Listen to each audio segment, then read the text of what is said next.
യേശുവേ നന്ദി, യേശുവേ സ്തുതി. ഒരു നിമിഷത്തോടെ എഴുന്നേറ്റിരിക്കാവോ? ഒറ്റ നിമിഷം അടുത്തോ, ഒറ്റ നിമിഷം കൂടി. കണ്ണുകൾ അടച്ച് കരങ്ങൾ കൂട്ടിപ്പിടിക്കാൻ പറ്റുന്നവർ കരങ്ങൾ കൂട്ടിപ്പിടിക്കുക, അല്ലെങ്കിൽ ഹൃദയത്തോട് ചേർത്ത് വയ്ക്കാം. ഇത് പരിപൂർണമായ ഒരു സമർപ്പണമാണ്. ഞാനായിരിക്കുന്ന അവസ്ഥയിൽ എന്നെ അറിയുന്ന എൻ്റെ ദൈവത്തിൻ്റെ സന്നിധിയിലേക്ക് എന്നെ ചേർത്ത് വയ്ക്കുകയാണ് ഈ നിമിഷം. എനിക്ക് കുറവുകളുണ്ട്, പോരായ്മകളുണ്ട്, ബലഹീനതകളുണ്ട്, സങ്കടങ്ങളുണ്ട്, ദുഃഖങ്ങളൊക്കെയുണ്ട്. അതെല്ലാം ഈശോയുടെ കരങ്ങളിലേക്ക് കൊടുക്കുക. വിശുദ്ധ യോഹന്നാൻ്റെ സുവിശേഷം 6-ാം അധ്യായം 37-ാമത്തെ വചനം. ആ സന്നിധിയിൽ നിൽക്കുന്ന നമ്മെ ഓരോരുത്തരെയും നോക്കിക്കൊണ്ട് ഈശോ നമ്മളോട് പറയുവാണ്, പിതാവ് നൽകുന്നവരെല്ലാം എൻ്റെ അടുത്ത് വരും, എൻ്റെ അടുക്കൽ വരുന്ന ഒരുവനെയും ഞാൻ തള്ളിക്കളയുകയില്ല.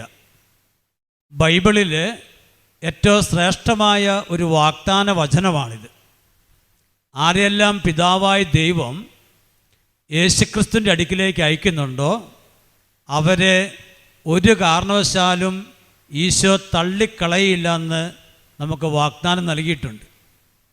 വീണ്ടും ഹെബ്രായ ലേഖനം 13-ാം അധ്യായത്തിൽ 5-ാമത്തെ വചനം, ഞാൻ ഒരു വിധത്തിലും നിന്നെ അവഗണിക്കുകയോ ഉപേക്ഷിക്കുകയില്ല. അങ്ങനെ യേശുവിൻ്റെ അടുക്കിലേക്ക് വന്ന ഓരോ മക്കളെയും നോക്കിക്കൊണ്ട് വീണ്ടും വചനം പറയുവാണ്, ഞാൻ ഒരു വിധത്തിലും നിന്നെ അവഗണിക്കുകയോ ഉപേക്ഷിക്കുകയില്ല. ഈ ലോകത്തിൽ പ്രിയപ്പെട്ടവരെന്ന് കരുതുന്ന പലരും ചിലപ്പോൾ നമ്മളെ അവഗണിക്കും, നമ്മളെ ഒറ്റപ്പെടുത്തി കളയും, നമ്മളെ മനസ്സിലാക്കാതെ പോകും. പങ്കാളിയായിരിക്കാം, മാതാപിതാക്കന്മാരായിരിക്കാം, കൂടപ്പറപ്പുകളായിരിക്കാം. പ്രിയപ്പെട്ടവരെന്ന് കരുതുന്ന പലരും ചിലപ്പോൾ നമ്മളെ ചില സമയങ്ങളിൽ മനസ്സിലാക്കുകയില്ല, ഒറ്റപ്പെടുത്തും. എന്നാൽ കർത്താവ് പറഞ്ഞു കേട്ടോ, ഞാൻ ഒരു കാരണവശാലും നിന്നെ അവഗണിക്കുകയില്ല, ഉപേക്ഷിക്കുകയില്ല. 27-ാം സങ്കീർത്തനം 10-ാമത്തെ വചനം അവിടെ പറയുവാണ്, അപ്പനും അമ്മയും എന്നെ കൈവിട്ടാലും കർത്താവ് എന്നെ കൈക്കൊള്ളും. ഈ ലോകത്തിലെ ഏറ്റവും വലിയ ബന്ധമല്ലേ അപ്പനും അമ്മയും. ഇനി അവർ കൈവിട്ടാലും, അവർ കൈവിട്ട എത്രയോ അനുഭവമുണ്ട് നമ്മുടെയൊക്കെ ജീവിതത്തിൽ, അല്ലെങ്കിൽ നമ്മൾ കാണുന്നുണ്ട്. ഇനി അവർ കൈവിട്ടാലും കർത്താവ് എന്നെ കൈക്കൊള്ളും. ഈ വാഗ്ദാന വചനങ്ങൾ നൽകിയ ദൈവസന്നിധിയിലേക്ക് നമ്മളെ സമർപ്പിക്കുക. എല്ലാവരാലും ഉപേക്ഷിക്കപ്പെട്ട് ഒറ്റപ്പെട്ടു പോയവരായിരുന്ന അപ്പോസ്തലന്മാർ സിഗ്യോൻശാലയിൽ അവർ ഒരുമിച്ച് കൂടി ദൈവത്തെ സ്തുതിച്ച് ദൈവത്തോട് പ്രാർത്ഥിക്കുമ്പോൾ ദൈവത്തിൻ്റെ വാഗ്ദാനമായ പരിശുദ്ധാത്മാവ് അവരുടെ മേൽ ഇറങ്ങി വന്നു. അവർ ദൈവത്തിന് ഏറ്റവും പ്രിയപ്പെട്ടവരായി മാറി. ഇന്ന് നമ്മുടെ സിഗ്യോൻശാല എന്ന് പറയുന്നത് ഈ ധ്യാനഗോളാണ്. ആ ദൈവസന്നിധി നമ്മളും ദൈവത്തെ സ്തുതിച്ച് പ്രാർത്ഥിക്കും. ഒരു നിമിഷം പരിശുദ്ധാത്മാവ് നമ്മളും വ്യാപരിക്കണം. അപ്പോസ്തല പ്രവർത്തനം 2-ാം അധ്യായം 1 മുതൽ 4 വരെ വചനങ്ങൾ. പന്തക്കോസ്ത ദിനം സമാഗതമായപ്പോൾ അവരെല്ലാവരും ഒരുമിച്ച് കൂടിയിരിക്കുകയായിരുന്നു. കൊടുങ്കാറ്റടിക്കുന്ന പോലെ ഒരു ശബ്ദം പെട്ടെന്ന് ആകാശത്തുനിന്നുണ്ടായി. അതവർ സമ്മേളിച്ചിരുന്ന വീട് മുഴുവനും നിറഞ്ഞു. അഗ്നിജ്വാലകൾ പോലുള്ള നാവുകൾ തങ്ങൾ ഓരോരുത്തരുടെയും മേൽ വന്നു നിൽക്കുന്നതായി അവർ കണ്ടു. അവരെല്ലാവരും പരിശുദ്ധാത്മാവിനാൽ നിറഞ്ഞു. ഈ വചനത്തെ ഹൃദയത്തിൽ സ്വീകരിച്ചുകൊണ്ട് 2 കരങ്ങളും പരിപൂർണമായി ഉയർത്തിപ്പിടിക്കുകയാണ്. അടുത്ത് നിൽക്കുന്ന വ്യക്തിയിലേക്ക് നോക്കുന്നില്ല. അടുത്ത് നിൽക്കുന്ന വ്യക്തിക്ക് നമ്മുടെ പ്രശ്നങ്ങളെ പരിഹരിക്കാൻ പറ്റിയല്ല. നമ്മുടെ പ്രശ്നങ്ങളെ പരിഹരിക്കുന്നത് നമ്മുടെ കർത്താവാണ്. ആ നല്ല ബോധ്യത്തിന് സ്തുതിച്ച് പ്രാർത്ഥിച്ചേ. ഹല്ലേലൂയ, ഹല്ലേലൂയ, ഹല്ലേലൂയ, ഹല്ലേലൂയ. ആത്മാവോടി സ്വരം ഉയർത്തി വാ തുറന്ന് എല്ലാവരും സ്തുതിച്ച് പ്രാർത്ഥിക്കട്ടെ. ഹല്ലേലൂയ, ഹല്ലേലൂയ, ഹല്ലേലൂയ.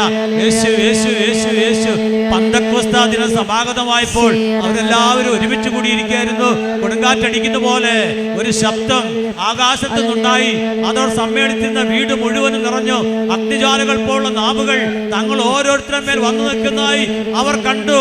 അവരെല്ലാവരും പരിശുദ്ധാത്മാവിനാൽ നിറഞ്ഞു. ഹല്ലേലൂയ, ഹല്ലേലൂയ, ഹല്ലേലൂയ, ഹല്ലേലൂയ. യെസ് യെശയ്യാ 55:6 കർത്താവിനെ കണ്ടെത്താൻ കഴിയുന്ന ഇപ്പോൾ തന്നെ അവിടുന്ന് വിളിക്കുവിൻ, അവിടുന്ന് അരികെ ഉള്ളപ്പോൾ അവിടുത്തെ വിളിച്ചപേക്ഷിക്കുവിൻ. ഹല്ലേലൂയ, ഹല്ലേലൂയ, ഹല്ലേലൂയ. ഓ കർത്താവേ, ഓ ദൈവമേ, അപ്പനും അമ്മയും കൈവിട്ടാലും കൈവിടാത്ത എൻ്റെ ദൈവമേ, ഞാനെങ്കിൽ ആശ്രയിക്കുന്ന കർത്താവേ, ആരെല്ലാം തള്ളിക്കളഞ്ഞാലും ഈ ലോകത്തിലെ എല്ലാ ബന്ധങ്ങളും ഉപേക്ഷിച്ചാലും എന്നെ ഉപേക്ഷിക്കാത്ത ദൈവമേ, സ്തുതിച്ച് പ്രാർത്ഥിക്കുന്നു, ആരാധിക്കുന്നു. പിതാവായ ദൈവം ആരെല്ലാം യേശുക്രിസ്തുവിന്റെ അടുക്കിലേക്ക് അയക്കുന്നുണ്ടോ അവരെ ഒരിക്കലും ഉപേക്ഷിക്കില്ല എന്ന് വാഗ്ദാനം ചെയ്ത ഞങ്ങളുടെ കർത്താവായ യേശുവേ, ആ നാമത്തെ വിളിച്ച് പ്രാർത്ഥിക്കുന്നു. ഹല്ലേലൂയ, യേശു നാമത്തെ. Hallelujah, hallelujah. ഈശോ, ഈശോ, ഈശോ. മറ്റാരിലും രക്ഷയില്ല. ആകാശത്തിന്റെ കീഴില് നമുക്ക് രക്ഷയ്ക്ക് വേണ്ടി ഈ നാമമല്ലോ തന്നിട്ടുള്ളത്. യേശു, യേശു, യേശു.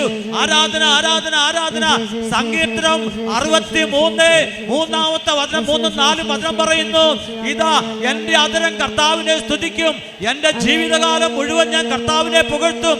ഞാൻ കൈകൾ ഉയർത്തി ആ നാമം വിളിച്ചപേക്ഷിക്കുകയാണ്. ഏത് നാമമാണ് നമുക്ക് രക്ഷ നൽകുന്ന, പാപമോചനം നൽകുന്ന, നിത്യജീവൻ നൽകുന്ന യേശു എന്ന നാമത്തെ. Hallelujah, hallelujah, hallelujah, hallelujah. Isho, Isho, Isho, Isho, Isho, Isho, Isho, Isho. കരങ്ങൾ ഹൃദയത്തോട് ചേർത്ത് വെച്ച് ഒരു നിമിഷത്തോട് ശാന്തമായിട്ട് വചനത്തെ മാംസം ധരിച്ച് ഞങ്ങൾക്ക് നൽകിയ പരിശുദ്ധ അമ്മേ, ദൈവവചനം ഞങ്ങളുടെ ഹൃദയങ്ങളിൽ മാംസം ധരിക്കുവാനും ദൈവവചനത്തിൻ്റെ അനന്ത യോഗ്യതയിൽ ഞങ്ങൾ ഓരോരുത്തരും വിശുദ്ധീകരിക്കപ്പെട്ട് പുതിയ സൃഷ്ടികളായി മാറാൻ അമ്മ പ്രാർത്ഥിക്കണമേ. നന്മ നിറഞ്ഞ മറിയുമേ സ്വസ്തി, കർത്താവ് അങ്ങയോട് കൂടെ സ്ത്രീകളിൽ അങ്ങ് അനുഗ്രഹിക്കപ്പെട്ടവളാവുന്നു. അങ്ങയുടെ ഉദരത്തിൻ ഫലമായി ഈശോ അനുഗ്രഹിക്കപ്പെട്ടവനാവുന്നു. പരിശുദ്ധ മറിയമേ, പാപികളായ ഞങ്ങൾക്ക് വേണ്ടി ഇപ്പോഴും ഞങ്ങളുടെ മരണസമയത്തും തമ്പുരാനോട് അപേക്ഷിക്കണമേ. ആമേൻ. നമുക്ക് ഇരിക്കാം. ശാന്തമായിട്ട് കസേരയിൽ നിവർന്ന് ചാരിയിരിക്കുന്നു. കണ്ണടച്ചിരിക്കരുത്, നിവർന്ന് ചാരിയിരിക്കാം. കുനിഞ്ഞിരുന്നാൽ നമ്മൾ ഉറങ്ങിപ്പോ അറിയാം, അത് സമയത്തായതുകൊണ്ട്. അപ്പം നമ്മൾ നിവർന്ന് ചാരി കണ്ണ് തുറന്ന് അൾത്താരയിലേക്ക് നോക്കിയിരിക്കുക. നമ്മളങ്ങനെ നിസ്സാരക്കാരൊന്നുമല്ല, നല്ല ഉഷാറായിട്ടിരുന്നോ, സങ്കടപ്പെട്ട് വിഷമിച്ചൊന്നിരിക്കണ്ട. നമ്മൾ നിസ്സാരക്കാരാണോ? സങ്കീർത്തനം 33:12 വചനമാണ്. ശ്രദ്ധിച്ചാൽ നിങ്ങളുടെ വചനം അവിടെ പറയുവാണ്, കർത്താവ് ദൈവമായുള്ള ജനവും അവിടുന്ന് തനിക്ക് വേണ്ടി തിരഞ്ഞെടുത്ത ജനതയും ഭാഗ്യമുള്ളവരാണ്. നോക്കിക്കുക, വചനം കേട്ടോ, ശ്രദ്ധിച്ച നിങ്ങൾ. കർത്താവ് ദൈവമായുള്ള ജനവും അവിടുന്ന് തനിക്ക് വേണ്ടി തിരഞ്ഞെടുത്ത ജനതയും ഭാഗ്യമുള്ളവരാണ്. നമ്മുടെ ദൈവം ആകാശവും ഭൂമിയും സൃഷ്ടിച്ച് പരിപാലിക്കുന്ന ദൈവമാണ്. ആ ദൈവം പറഞ്ഞു കേട്ടോ, ആ വചനം കേട്ടോ, ആ ദൈവമാണ് നമ്മളെ അവിടുത്തേക്ക് വേണ്ടി തിരഞ്ഞെടുത്തിരിക്കുന്നത്. Hallelujah, hallelujah, hallelujah. അപ്പം നമ്മൾ നിസ്സാരക്കാരാണോ? ആകാശവും ഭൂമിയും സൃഷ്ടിച്ച ദൈവം അവിടുത്തേക്ക് വേണ്ടിയാണ് നമ്മളെ ഓരോരുത്തരെയും തിരഞ്ഞെടുത്തിരിക്കുന്നത്. വീണ്ടും പറയുന്നുണ്ട്, എസെക്കിയേൽ പ്രവാചകന്റെ പുസ്തകം 11-ാം അധ്യായം 17-ാമത്തെ വചനം. ശ്രദ്ധിക്കേണ്ട ഒരു വചനമാണ്. അവിടെ പറയുവാണ്, കർത്താവ് അരുളി ചെയ്യുന്നു. ആദ്യം പറയുന്നത്, കർത്താവ് അരുളി ചെയ്യുന്നു, നിങ്ങളെ ഞാൻ ജനതകളുടെ ഇടയിൽ നിന്ന് ഒരുമിച്ച് കൂട്ടും. വചനം ശ്രദ്ധിച്ചു നിങ്ങൾ. ഈ ലോകത്ത് എന്തുമാത്രം ജനങ്ങളുണ്ട്, ജനതകളുണ്ട്. കർത്താവ് പറഞ്ഞു കേട്ടോ, അവരുടെ ഇടയിൽ നിന്ന് ഞാൻ നിങ്ങളെ ഒരുമിച്ച് കൂട്ടും. ഈ വാഗ്ദാനം പൂർത്തിയാകുക. ഇപ്പോൾ ദൈവം അന്ന് പറഞ്ഞ വാഗ്ദാനം ഇന്ന് നമ്മളിൽ പൂർത്തിയായിക്കൊണ്ടിരിക്കുകയാണ്. നമ്മളെല്ലാം ഈ ജനതകളുടെ ഇടയിൽ നിന്ന് ദൈവം ഒരുമിച്ച് കൂട്ടിയിരിക്കുകയാണ്. എന്തിനങ്ങനെ കൂട്ടിക്കണമെന്നറിയാവോ?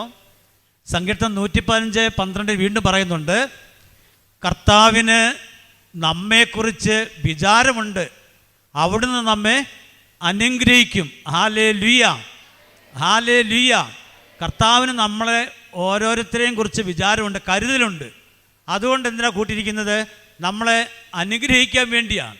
നമ്മുടെ കുറവുകളെ പരിഹരിച്ച് നമ്മളെ അനുഗ്രഹിക്കാൻ വേണ്ടിയാണ്. നമ്മുടെ പ്രാർത്ഥനയ്ക്ക് ഉത്തരം തരാൻ വേണ്ടിയാണ് അവിടുത്തെ സന്നിധിയിലേക്ക് നമ്മളെ ഓരോരുത്തരെയും വിളിച്ച് കൂട്ടിയിരിക്കുന്നത്. ഹല്ലേലൂയ പറഞ്ഞേ, ഹല്ലേലൂയ. ഇടയ്ക്കൊക്കെ സ്തുതിച്ചോളണം, ദൈവത്തെ സ്തുതിക്കണം. എന്തെല്ലാം അനുഗ്രഹങ്ങൾ ദൈവം നമുക്ക് നൽകിയിട്ടുണ്ടാവും ഇല്ലേ നമ്മുടെയൊക്കെ ജീവിതത്തിൽ. നമ്മുടെ ജനനം മുതലൊന്ന് ഓർത്ത് നോക്കി എന്തെല്ലാം അനുഗ്രഹങ്ങളാണ് ദൈവം തന്നേക്കണേ. അപ്പോൾ ഇടയ്ക്കിങ്ങോട്ട് സ്തുതിക്കണം ദൈവത്തെ, നന്ദി പറയണം, നന്ദി പറഞ്ഞ് സ്തുതിക്കണം. ഞാൻ പല സഭകളിലും പ്രസംഗിക്കാൻ പോയിട്ടുണ്ട്. ചില സഭകളൊക്കെ ഭയങ്കര സ്തുതിപ്പ്, കയ്യടി. നമ്മൾ പറഞ്ഞുകൊണ്ടിരിക്കുമ്പോൾ തന്നെ അവർ സ്തുതിക്കാൻ തുടങ്ങും. കിട്ടിയ അനുഗ്രഹങ്ങളെ നന്ദിയോടെ ഓർക്കുന്ന ഓരോ വ്യക്തിയും ദൈവത്തെ സ്തുതിക്കും. നിർഭാഗ്യവശാലും ഞാനൊക്കെ പണ്ടിങ്ങനെ പോകുന്നത്, നിങ്ങളിപ്പോൾ ഇരിക്കുന്ന പോകുന്നത് എന്തിനാണെന്നറിയാവോ? ചില കാര്യങ്ങൾ കിട്ടാൻ വേണ്ടിയിട്ടാണ്. അല്ല, ഈശോയുടെ സ്നേഹം ഉണ്ടായിട്ടൊന്നുമല്ല. ചില കാര്യങ്ങൾ സാധിച്ചു കിട്ടണം, അതിനുവേണ്ടി വരുന്നു, പ്രാർത്ഥിക്കുന്നു. അതുകൊണ്ട് സ്തുതികൾ ഉയരിയല്ല ഹൃദയത്തിൽ നിന്ന്. എൻ്റെ ജീവിതത്തിലുള്ള അനുഭവം ഞാൻ പറഞ്ഞത്, അവിടെ സ്തുതിക്കാൻ പറ്റിയില്ല. കാരണം എൻ്റെ ആവശ്യം മുഴുവൻ, എൻ്റെ ആഗ്രഹം മുഴുവൻ ഞാൻ ചോദിച്ച കാര്യം കിട്ടണം, അതിലേക്ക് നോക്കിയിരിക്കുക. ഈശോയെ സ്തുതിക്കണമെന്നോ നന്ദി പറയുന്നത് അറിയത്തില്ല. ഇവിടെ കാരണം പറയും, സ്തുതിക്കാൻ പറയും. ആര് സ്തുതിക്കുന്നു? ദൈവത്തെ സ്തുതിക്കണം. ഈ സ്തുതിക്കുമ്പോൾ ഒറ്റ കൃപയോടെ പറഞ്ഞ ക്ലാസ്സിലേക്ക് കിടക്കാം. ദൈവത്തെ സ്തുതിക്കുമ്പോൾ കിട്ടുന്നൊരു കൃപ. ഇപ്പോൾ ഈ ഗ്ലാസ്സിൽ നിറച്ച് വെള്ളം ഇരിപ്പുണ്ട്. ഇതിനകത്തേക്ക് ഇനി വെള്ളം ഒഴിച്ച് എന്താ സംഭവിക്കുന്നത്? അത് കവിഞ്ഞൊഴുകും. ഈ ഗ്ലാസ്സിൽ വെള്ളം ഒഴിക്കുന്നതനുസരിച്ച് ഈ ഗ്ലാസ്സിലെ വായു ഇങ്ങനെ പുറത്തേക്ക് പോയിക്കൊണ്ടിരിക്കും. നമുക്കറിയാവുന്ന കാര്യം അത്. അങ്ങനെ പൂർണ്ണമായിട്ട് ഈ വായു പുറത്തു പോകും. ഇതുകൊണ്ട് നമ്മൾ ദൈവത്തെ സ്തുതിക്കാൻ തുടങ്ങുമ്പോൾ നമ്മൾ കെട്ടിക്കിടക്കുന്ന നൊമ്പരങ്ങൾ, പ്രയാസങ്ങൾ, വിഷമങ്ങൾ, ചില ദുശീലങ്ങൾ ഒക്കെ നമ്മുടെ ഉള്ളിൽ കിടപ്പുണ്ട്. ദൈവത്തെ സ്തുതിക്കുമ്പോൾ മാത്രമാണ് ഇത് വിട്ടുപോകുക. 22-ാം സങ്കീർത്തനം 3, ഇസ്രായേലിൻ്റെ കർത്താവായ ദൈവം സ്തുതികളുടെ സിംഹാസനത്തിൽ ഇരിക്കുക. അപ്പോൾ സ്തുതികളുടെ സിംഹാസനത്തിൽ ഇരിക്കുന്ന ദൈവത്തിൻ്റെ അനുഗ്രഹം നമ്മളെങ്ങനെയാണ് മേടിക്കുന്നത്? ഞാനൊരിക്കൽ അതിനെപ്പറ്റി ഇങ്ങനെ ധ്യാനിച്ചു. എൻ്റെ മനസ്സിൽ തോന്നിയൊരു ചിന്തയാണ്, ശരിയായിക്കൊള്ളുന്നില്ല. നമ്മുടെ സ്തുതിപ്പ്, മനുഷ്യ മക്കളായ നമ്മുടെ സ്തുതിപ്പ് ഒരു ഗോപിണിയായിട്ട് മുകളിലേക്ക് ഉയരുകയാണ്. അപ്പം നമ്മുടെ സ്തുതിപ്പ് ഒരു ഗോപിണിയായിട്ട് ഉയരുമ്പോൾ ആ ഗോപിണിയിലൂടെയാണ് സ്തുതിയുടെ സിംഹാസനത്തിലിരിക്കുന്ന ദൈവത്തിൻ്റെ അനുഗ്രഹം താഴേക്ക് ഇറങ്ങുന്നത്. ഹല്ലേലൂയ, സർവ്വത്തെ ഹല്ലേലൂയ. പ്രിയപ്പെട്ടവരെ, അതാണ് ധ്യാനമന്ദിരങ്ങളിലെ പ്രാർത്ഥനാലയങ്ങളിലൊക്കെ ദൈവത്തെ സ്തുതിക്കുമ്പോൾ അത്ഭുതം നടക്കുക. ദൈവത്തെ സ്തുതിക്കുമ്പോൾ രോഗശാന്തികളും അടയാളങ്ങളും വർഷിക്കുക. കാരണം ദൈവത്തെ എവിടെയെല്ലാം സ്തുതിക്കുന്നുണ്ടോ അവിടെയെല്ലാം ദൈവശക്തി ആ സ്തുതിക്കുന്ന സമൂഹത്തിലേക്ക് വ്യാപരിക്കുകയാണ്. പന്തക്കുസ്ത നാളിൽ അത് തന്നെ നടന്നത്. അവർ ചുമ്മാ കൈകെട്ടിരിക്കുമല്ലോ അവിടെ ചെയ്ത്. കണ്ടോ, പന്തക്കുസ്ത നാളിൽ നടന്ന അതേ അനുഭവം ഇന്നും ദൈവം ധ്യാനമന്ദിരങ്ങളിൽ സ്തുതിക്കുന്ന മക്കളിലേക്കൊക്കെ ചൊരിയുന്നുണ്ട്. Hallelujah, സ്വരമെത്തി hallelujah. ഇവിടെ ദൈവത്തെ സ്തുതിക്കണം.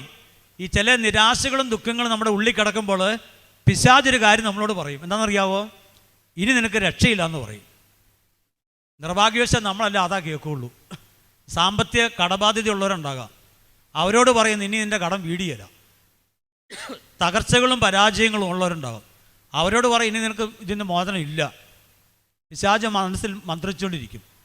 സ്തുതിക്കാത്ത, പരാജയത്തിലും തകർച്ചയിലും ദൈവത്തെ സ്തുതിക്കാത്ത എല്ലാ മനുഷ്യരുടെ അടുക്കിലും പിശാചുണ്ടാവും.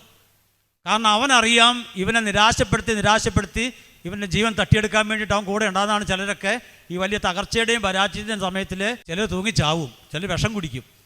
ഇത് പിശാചിൻ്റെ വാക്ക് കേട്ടാ. കാരണം പിശാചിനറിയാം തകർന്ന ഒരു മനുഷ്യൻ, പരാജയപ്പെട്ട ഒരു മനുഷ്യൻ ദൈവത്തെങ്കിലേക്ക് അടുത്ത് വന്നാൽ അവൻ്റെ മേൽ ദൈവം ഇടപെടുമെന്ന് വ്യക്തമായിട്ട് പിശാചിനറിയാം. അതുകൊണ്ട് അവൻ ദൈവത്തിലേക്ക് അടുപ്പിക്കുകയില്ല, ദൈവത്തോട് പ്രാർത്ഥിപ്പിക്കുകയില്ല, സ്തുതിപ്പിക്കുകയില്ല. അങ്ങനെ നിരാശപ്പെടുത്തിയിട്ടുകൊണ്ടിരിക്കും. നിർഭാഗ്യവശാൽ നമ്മളെല്ലാവരും അതാ സ്വീകരിക്കുന്നത്. അതുകൊണ്ടാണ് വിഷമങ്ങളും വേദനകളും പ്രയാസങ്ങളും വരെ സ്തുതിക്കാൻ ഈ പറയുന്നതിന് കാരണം അതാണ്. ദൈവത്തെ സ്തുതിക്കാൻ പിശാചിനോട് സ്വാധീനമില്ല. അപ്പോസ്തലന്മാർ തടവറയിൽ കിടന്ന് സ്തുതിച്ച് നമുക്ക് അറിയത്തില്ലേ? ഞാൻ വിവരിക്കണ്ടല്ലോ. അപ്പോസ്തലൻ 16-ാം അധ്യായത്തിൽ 25 മുതൽ നമുക്കറിയാവുന്ന കാര്യമാണ്. അവർക്ക് വേണം നിരാശപ്പെടുത്തില്ലേ? പൗലോസിലേക്ക് പറയത്തില്ലേ ഞാൻ യേശുവിന് വേണ്ടി പ്രവർത്തിച്ച ആളല്ലേ, പിന്നെ എന്തിനാ എന്നെ തടവറയിട്ടതെന്ന് ചോദിക്കത്തില്ലേ കർത്താവിനോട്? എന്തിനാ എന്നെ കയ്യെ വിലം കിട്ടതെന്ന് ചോദിക്കത്തില്ലേ? എന്തിനാ എന്നെ പീഡിപ്പിച്ച് അടിച്ചില്ലേ ഇവർ പട്ടാളക്കാർ? ഇതൊക്കെ പുള്ളിക്ക് ചോദിക്കാൻ പാടില്ലേ? പുള്ളി ഒരു അക്ഷരം പോലും മിണ്ടിയില്ല. ആ പരാതികളൊന്നും ദൈവത്തോട് പറഞ്ഞില്ല. എന്താ അവസാനം പറഞ്ഞേക്കണ വചനം? അവർ അർദ്ധരാത്രിയോടായപ്പോൾ അവരെന്ത് ചെയ്തു? കീർത്തനം പാടി ദൈവത്തെ സ്തുതിച്ചു. തടവറയിലേക്ക് പുള്ളി നോക്കിയില്ല, പീഡിപ്പിച്ച പടയാളികളിലേക്ക് നോക്കിയില്ല, കയ്യിൽ കിടക്കുന്ന ചങ്ങലകളിലേക്ക് നോക്കിയില്ല, കാരാഗ്രഹത്തിൻ്റെ ഉറപ്പൊന്നും പുള്ളി അതിലേക്കൊന്നുമില്ല നോക്കിയത്. പുള്ളി കർത്താവായ യേശുക്രിസ്തുവിലേക്ക് നോക്കിക്കേ, യേശുവിലേക്ക് നോക്കി കീർത്തനം പാടി സ്തുതിച്ചപ്പോൾ ദൈവശക്തി ആ കാരാഗ്രഹത്തിൽ ഇറങ്ങി അവരുടെ കെട്ടുകളെ പൊട്ടിച്ചു, കാരാഗ്രഹ വാതിൽ തുറന്നു, അവരെ പുറത്തു കൊണ്ടുവന്നു. ഹല്ലേലൂയ, സ്വരമുയർത്തി ഹല്ലേലൂയ. അത് തന്നെയാണോ അന്നുള്ളവർക്കും ഇന്നുള്ള നമുക്കും ഇനി വരാനിരിക്കുന്ന എല്ലാവർക്കും വേണ്ടി അനുഗ്രഹിക്കപ്പെട്ട ഒരു വചനം പൗലോസ്ലിയുടെ അധരത്തിലൂടെ പരിശുദ്ധാത്മാവ് പറഞ്ഞു. അറിയാവോ വചനം എന്നുള്ളത്? അറിയാവോ? അപ്പോസ്തല പ്രവർത്തനം 16:31 കേട്ടിട്ടുണ്ടോ? കർത്താവായ യേശുവിൽ വിശ്വസിക്കുക, നീ നിന്റെ കുടുംബവും രക്ഷ പ്രാപിക്കും. ആ വചനം അന്നുള്ളവർക്ക് തന്നെയല്ല, ഇന്നുള്ള നമുക്കും വരാനുള്ളവർക്കൊക്കെ അനുഗ്രഹിക്കപ്പെട്ടൊരു വചനമാണ്. പ്രിയപ്പെട്ടവരെ, ആ വചനം പൗലോസ്ലീഹയുടെ അധരത്തിലൂടെ പുറപ്പെടാനുണ്ടായ സംഭവം നമുക്കറിയാമല്ലോ. അദ്ദേഹം കുറേ പീഡനമേറ്റു, കുറേ കാരാഗ്രഹത്തിലൊക്കെ കിടന്നെങ്കിലും ഇങ്ങനെ അനുഗ്രഹിക്കപ്പെട്ട ഒരു വചനം കൂടി ദൈവം ആ കൂടെ നമുക്ക് വേണ്ടി അദ്ദേഹത്തിലൂടെ അന്ന് ദൈവം സംസാരിച്ചു. Hallelujah, hallelujah. അപ്പോൾ അതുകൊണ്ട് ക്രിസ്ത്യാനികളായി നമ്മൾ നിരാശപ്പെട്ടിരിക്കേണ്ടവരല്ല, നമ്മൾ ദൈവത്തിൽ ആശ്രയിച്ച് വിശ്വസിക്കേണ്ടവരാണ്. ദൈവത്തെ സ്തുതിക്കണം, എപ്പോഴും സ്തുതിക്കണം. ഈ ന്യായാധിപന്മാരുടെ പുസ്തകം ഒരു മനോഹരമായ കൊച്ചു സംഭവം ഞാൻ പെട്ടെന്ന് വിവരിച്ച് പറയാം. അതിനകത്ത് സാംസൺ അതിശക്തനായ മനുഷ്യനാണ്, നമുക്കെല്ലാവർക്കും അറിയാം, നല്ല വായിച്ചിട്ടില്ലേ ന്യായാധിപന്മാരുടെ പുസ്തകം? അപ്പം ഇദ്ദേഹത്തെ ഒരിക്കലും 2 വലിയ വടം കൊണ്ട് വരിഞ്ഞു കെട്ടി ശത്രുക്കൾ അവരുടെ നാട്ടിലേക്ക് പിടിച്ചോണ്ട് പോവുക അദ്ദേഹത്തെ. പെട്ടെന്ന് പൊട്ടിക്കാൻ പറ്റുന്ന വടമല്ലത്, ഞാൻ കാര്യശക്തനായ മനുഷ്യനെ നോക്കിയ. പക്ഷേ അവിടെ വചനം പറയുവാണ്, പരിശുദ്ധാത്മാവ് സാംസന്റെ മേൽ ഇറങ്ങി, അവനെ കെട്ടിരിക്കുന്ന കയറ് ചണനൂലിൽ അഗ്നി എന്ന വണ്ണം കത്തി ചാമ്പലായി. Hallelujah, hallelujah. പ്രിയപ്പെട്ട, ഇതെല്ലാം ബൈബിളിൽ ഇങ്ങനെ കുറിച്ച് വെച്ചിരിക്കുക എന്താണെന്നറിയാവോ? നമ്മളിതുപോലെ ചിലപ്പോൾ കെട്ടപ്പെടും, വലിയ നിരാശയിലും പരാജയത്തിലും ദുഃഖത്തിലും തകർച്ച കെട്ടപ്പെട്ട് കിടക്കും. അപ്പം നമ്മളെന്താ നിരാശപ്പെട്ട് കിടക്കും? ഇത് ഓർക്കണം. അന്ന് ഇവരെന്താ ചെയ്തേ? അവർ ദൈവത്തിലേക്ക് നോക്കി ദൈവത്തിൽ ആശ്രയിച്ചു. കെട്ടുകൾ വന്നപ്പോൾ പൗലോസ്ലീഹ എന്താ ചെയ്തേ? ഈശോയിലേക്ക് നോക്കി ആശ്രയിച്ചു. അവിടെയൊക്കെ ഈശോ ഇറങ്ങി വന്നില്ലേ? ഇതുപോലെ നമ്മുടെ ജീവിതത്തിൽ ഇറങ്ങി വരുമെന്ന് നമുക്ക് തെളിവ് തരാൻ വേണ്ടിയാണ് ഇങ്ങനെ ഇതൊക്കെ എഴുതപ്പെട്ടിരിക്കുന്നത്. ഹല്ലേലൂയ. ഇവിടെ ഇരിക്കുന്ന എല്ലാവർക്കും അറിയാവുന്ന വചനഭാഗമാണ് പുറപ്പാട് 14. അറിയത്തില്ലേ? അറിയാവോ? ഇസ്രായേൽ ജനം ഈജിപ്തിൻ്റെ അടിമത്തത്തിൽ പോരുക, ചെങ്കടലിൻ്റെ തീരത്ത് വന്നു അവർ. ചെങ്കടൽ എന്ന് പറഞ്ഞതിൻ്റെ അർത്ഥം അറിയാവോ? ചെങ്കടൽ എന്ന് പറഞ്ഞൊരു അർത്ഥമുണ്ട്, മനുഷ്യൻ്റെ വഴിമുട്ടിയെന്ന. മനുഷ്യൻ്റെ എല്ലാ പ്ലാനും പദ്ധതിയും വഴികളും അവിടെ മുട്ടി, പിന്നെ അപ്പുറത്തേക്കില്ല. അതാ ചെങ്കടലിൻ്റെ ഒരർത്ഥം. അതാ അവർ നോക്കുമ്പോൾ ഉണ്ട് വിട്ടയച്ച രാജാവും പടയാളികളും പിന്നെ ഓടിയെത്തുക ഇവരെ കൊണ്ടുപോകാൻ വേണ്ടിയിട്ട്, അല്ല കൊല്ലാൻ വേണ്ടിയിട്ട്. ഒരു വഴിയില്ല. ഈ ജനം എന്താ പറഞ്ഞേ? ജനം നിരാശപ്പെട്ട് കരഞ്ഞു. പ്രവാചകൻ ദൈവത്തെങ്കിലേക്ക് നോക്കി. പ്രവാചകനോട് ദൈവം പറഞ്ഞൊരു വാക്കുണ്ട്, നീ എന്തിനാ കരയുന്നേ? നീ എന്തിനാ ഇങ്ങനെ വിളിച്ചപേക്ഷിക്കുന്നേ? നീ ജനത്തെ പോലെ കരയേണ്ട വ്യക്തിയല്ല, നീ ജനത്തെ കൂട്ടിക്കൊണ്ടുവന്ന വ്യക്തിയാണ്. നീ കരയാൻ പാടില്ല.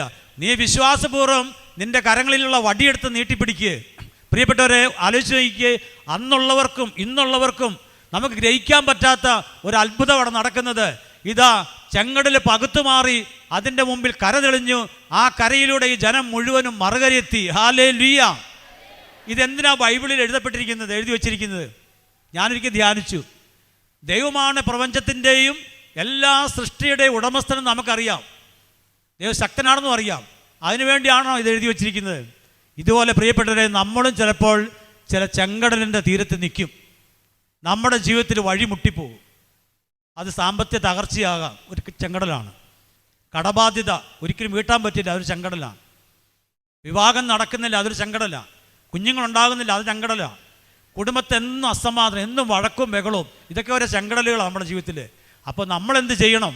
ഇങ്ങനെ ചെങ്കടലിൻ്റെ അടുത്ത് നിൽക്കുമ്പോൾ അപ്പം നമ്മൾ ഓർക്കണം, എൻ്റെ പിതാക്കന്മാരുടെ ഈ പ്രതിസന്ധിയിൽ ചെങ്കടൽ പകുത്തു കൊടുത്ത അതേ ദൈവത്തിൻ്റെ സന്നിധിയിലാണ് ഞാൻ നിൽക്കുന്നത്. അപ്പോൾ എൻ്റെ മുമ്പിലുള്ള ചെങ്കടൽ പകുത്തു മാറ്റി എന്നെ മറുകര എത്തിക്കാൻ എൻ്റെ ദൈവത്തിന് കഴിയും എന്ന് വിശ്വസിച്ച് നീ കർത്താവിലേക്ക് നോക്കുന്നതിന് വേണ്ടിയാണ്. ഹല്ലേലൂയ. മിക്ക 7:7 എന്നാൽ ഞാൻ കർത്താവിലേക്ക് കണ്ണുകൾ ഉയർത്തും, എൻ്റെ രക്ഷകനായ ദൈവത്തിന് വേണ്ടി കാത്തിരിക്കും, എൻ്റെ ദൈവം എൻ്റെ പ്രാർത്ഥന കേൾക്കും. കണ്ടോ അദ്ദേഹത്തിന് വിശ്വാസം? കണ്ടോ? ഒന്ന്, അദ്ദേഹം ദൈവത്തിലേക്ക് കണ്ണുകൾ ഉയർത്തും. എപ്പോൾ? പ്രതിസന്ധിയുടെ നടുവിൽ അദ്ദേഹം ദൈവത്തിലേക്ക് കണ്ണുകൾ ഉയർത്തുമെന്ന് പറഞ്ഞാൽ ദൈവത്തിൽ ആശ്രയിക്കും. പിന്നെ അദ്ദേഹം പറഞ്ഞു കേട്ടോ, എൻ്റെ രക്ഷകനായ ദൈവത്തിന് വേണ്ടി ഞാൻ കാത്തിരിക്കും, ഞാൻ നോക്കിയ കാര്യത്തിലേക്ക് എൻ്റെ ദൈവം ഇടപെടാൻ വേണ്ടി ഞാൻ കാത്തിരിക്കും. മൂന്നാമത് അദ്ദേഹം പറഞ്ഞു കേട്ടോ, എൻ്റെ ദൈവം എൻ്റെ പ്രാർത്ഥന കേൾക്കും. അതാണ് വിശ്വാസം നമുക്കുണ്ടാകേണ്ടത്. ഞാൻ സമർപ്പിച്ച കാര്യം ദൈവം ഏറ്റെടുക്കും എന്ന് വിശ്വസിക്കുന്നു. 2, ഈ ഏറ്റെടുത്ത കാര്യങ്ങളിലേക്ക് ദൈവം ഇടപെടും എന്ന് കാത്തിരിക്കുന്നു. ഇടപെടാൻ വേണ്ടി ഞാൻ വിശ്വസിക്കുകയാണ്. 37 സങ്കീർത്തനം 5, നിൻ്റെ ജീവിതം കർത്താവിന് ഫലമേൽപ്പിക്കുക, നീ കർത്താവിൽ വിശ്വാസം അർപ്പിക്കുക, അവിടുന്ന് നിന്നെ നോക്കിക്കൊള്ളും, പ്രകാശം പോലെ നിനക്ക് നീതി നടത്തിത്തരും. രണ്ട് കാര്യം എടുത്തു പറയുന്നുണ്ട്. ഒന്ന്, നിൻ്റെ ജീവിതം, അതിൻ്റെ ഭാരങ്ങൾ, അതിൻ്റെ വിഷമങ്ങൾ, വേദനകൾ സകലതും ദൈവത്തിൽ സമർപ്പിക്കുക, അടിയറ വയ്ക്കുക. രണ്ടാമത് പ്രധാനപ്പെട്ട വാക്കാ. എന്നിട്ട് നീ വിശ്വസിക്കുക. ഏത് കാര്യമാണോ സമർപ്പിച്ചിരിക്കുന്നത്, നിന്നെ ഭാരപ്പെടുത്തുന്നത്, അത് നീ ഏൽപ്പിച്ചു കൊടുത്തു. എന്നിട്ട് വിശ്വസിക്കുകയാണ്, ഞാൻ ഏൽപ്പിച്ചു കൊടുത്ത കാര്യം എൻ്റെ ദൈവം ഏറ്റെടുക്കും.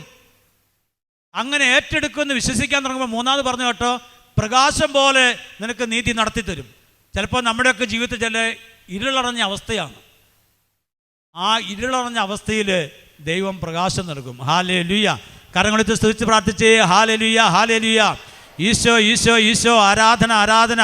കർത്താവേ, ഞങ്ങളുടെ ജീവിതത്തിലെ എല്ലാ ഭാരങ്ങളെയും, എല്ലാ വിഷമങ്ങളെയും, വേദനകളെയും, രോഗപീഠകൾ, സാമ്പത്തിക തകർച്ചകൾ, കടബാധ്യതകൾ, ജോലിയില്ലാത്ത അവസ്ഥ, വിവാഹ തടസ്സം, മക്കളില്ലാത്ത അവസ്ഥ, ഞങ്ങളെ ശല്യപ്പെടുത്തുന്ന എല്ലാ പ്രതിസന്ധികളെയും ദൈവകരങ്ങളിലേക്ക് സമർപ്പിച്ചുകൊണ്ട് അബ്രാഹത്തിൻ്റെയും ഇസഹാക്കിൻ്റെയും യാക്കോബിൻ്റെയും ദൈവമായ കർത്താവേ, അന്ന് പിതാക്കന്മാർക്ക് ചെങ്കടൽ പകുത്തുമാറ്റിയ ദൈവമേ, ഞങ്ങളുടെ ജീവിതത്തിലുള്ള എല്ലാ ചെങ്കടലുകളും പകുത്തുമാറ്റി ഞങ്ങൾക്കൊരു വഴി തെളിക്കണമേ. ഹല്ലേലൂയ, ഹല്ലേലൂയ, ഹല്ലേലൂയ.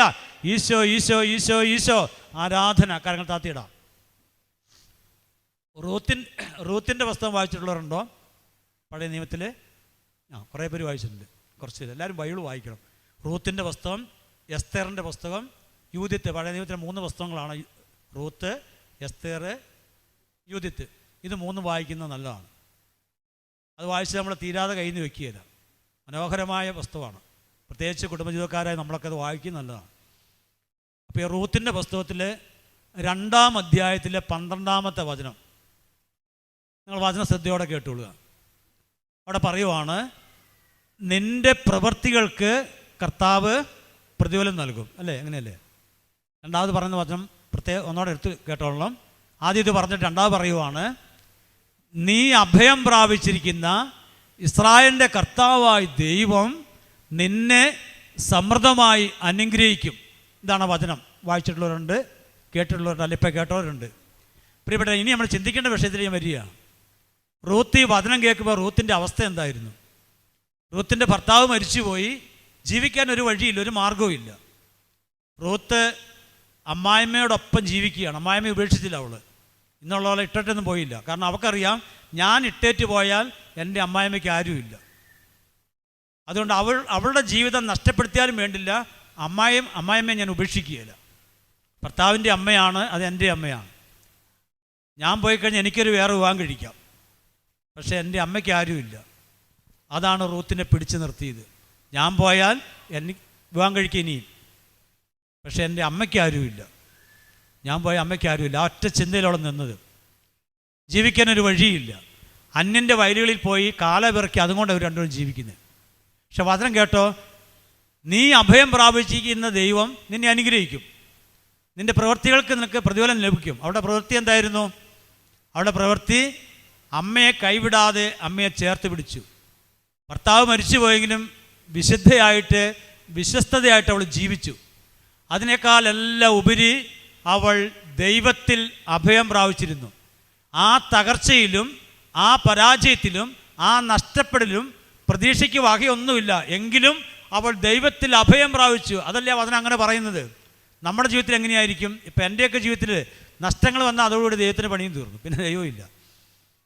ദൈവത്തിൽ നിന്ന് അകന്നു മാറും, പ്രാർത്ഥന നിർത്തും. നഷ്ടങ്ങളും കോട്ടങ്ങളൊക്കെ വന്നാൽ നമ്മളൊക്കെ അങ്ങനെ ചെയ്യുന്നത്. നമ്മൾ സാധാരണ മനുഷ്യരായിട്ടായിരിക്കും. നഷ്ടങ്ങൾ വന്നാൽ പിന്നെ നമുക്ക് പ്രാർത്ഥനയില്ല. പിന്നെ അതിലേക്ക് നോക്കി സങ്കടപ്പെട്ടിരിക്കുന്നവർ നമ്മളൊക്കെ. പക്ഷേ ഇവിടെ റൂത്ത് അതല്ല. നഷ്ടങ്ങളിൽ അവൾ സങ്കടപ്പെട്ടിരുന്നില്ല. അവൾ യഹോവയിൽ ആശ്രയിച്ചെന്ന ബൈബിൾ പറയുക. അത് അവൾക്ക് അനുഗ്രഹമായിട്ട് മാറി. ആ പുസ്തകം വായിച്ചവർക്ക് അറിയാം.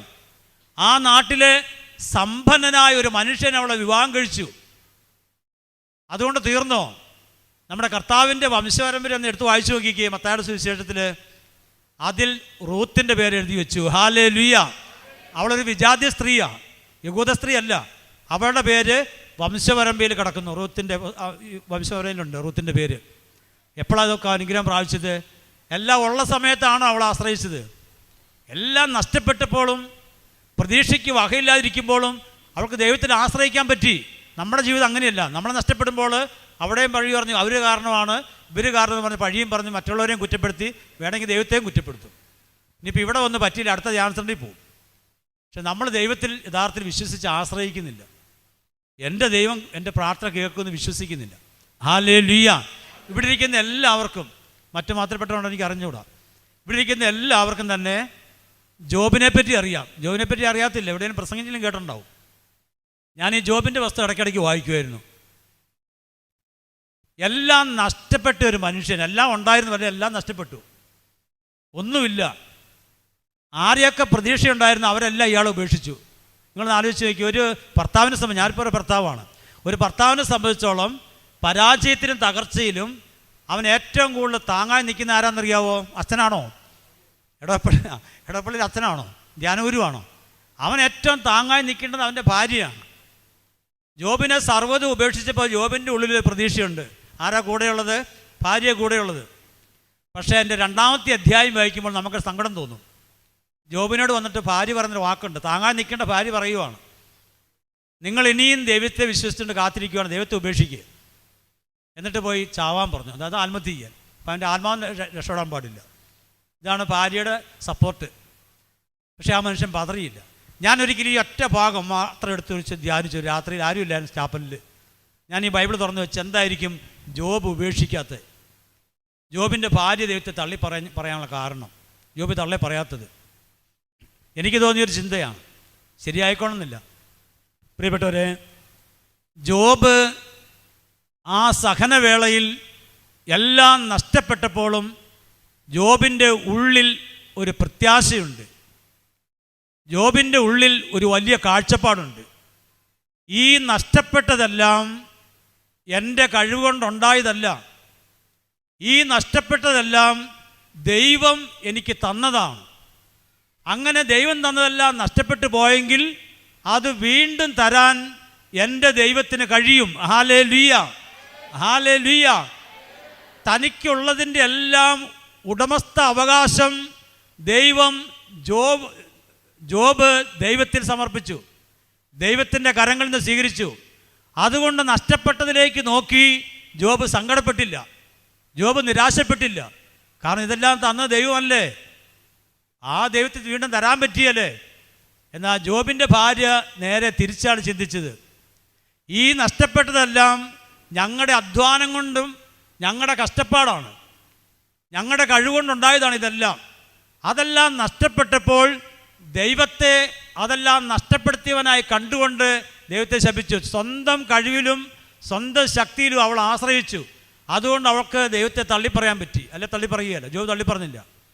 പ്രിയപ്പെട്ടവരെ, നമ്മുടെയൊക്കെ ജീവിതത്തിൽ, എൻ്റെയും നമ്മുടെയൊക്കെ ജീവിതങ്ങളിൽ ധാരാളം നഷ്ടങ്ങളുണ്ടായിട്ടുണ്ട്. ഈ നഷ്ടങ്ങളിലേക്ക് നോക്കിയിരിക്കേണ്ടവരല്ല നമ്മൾ.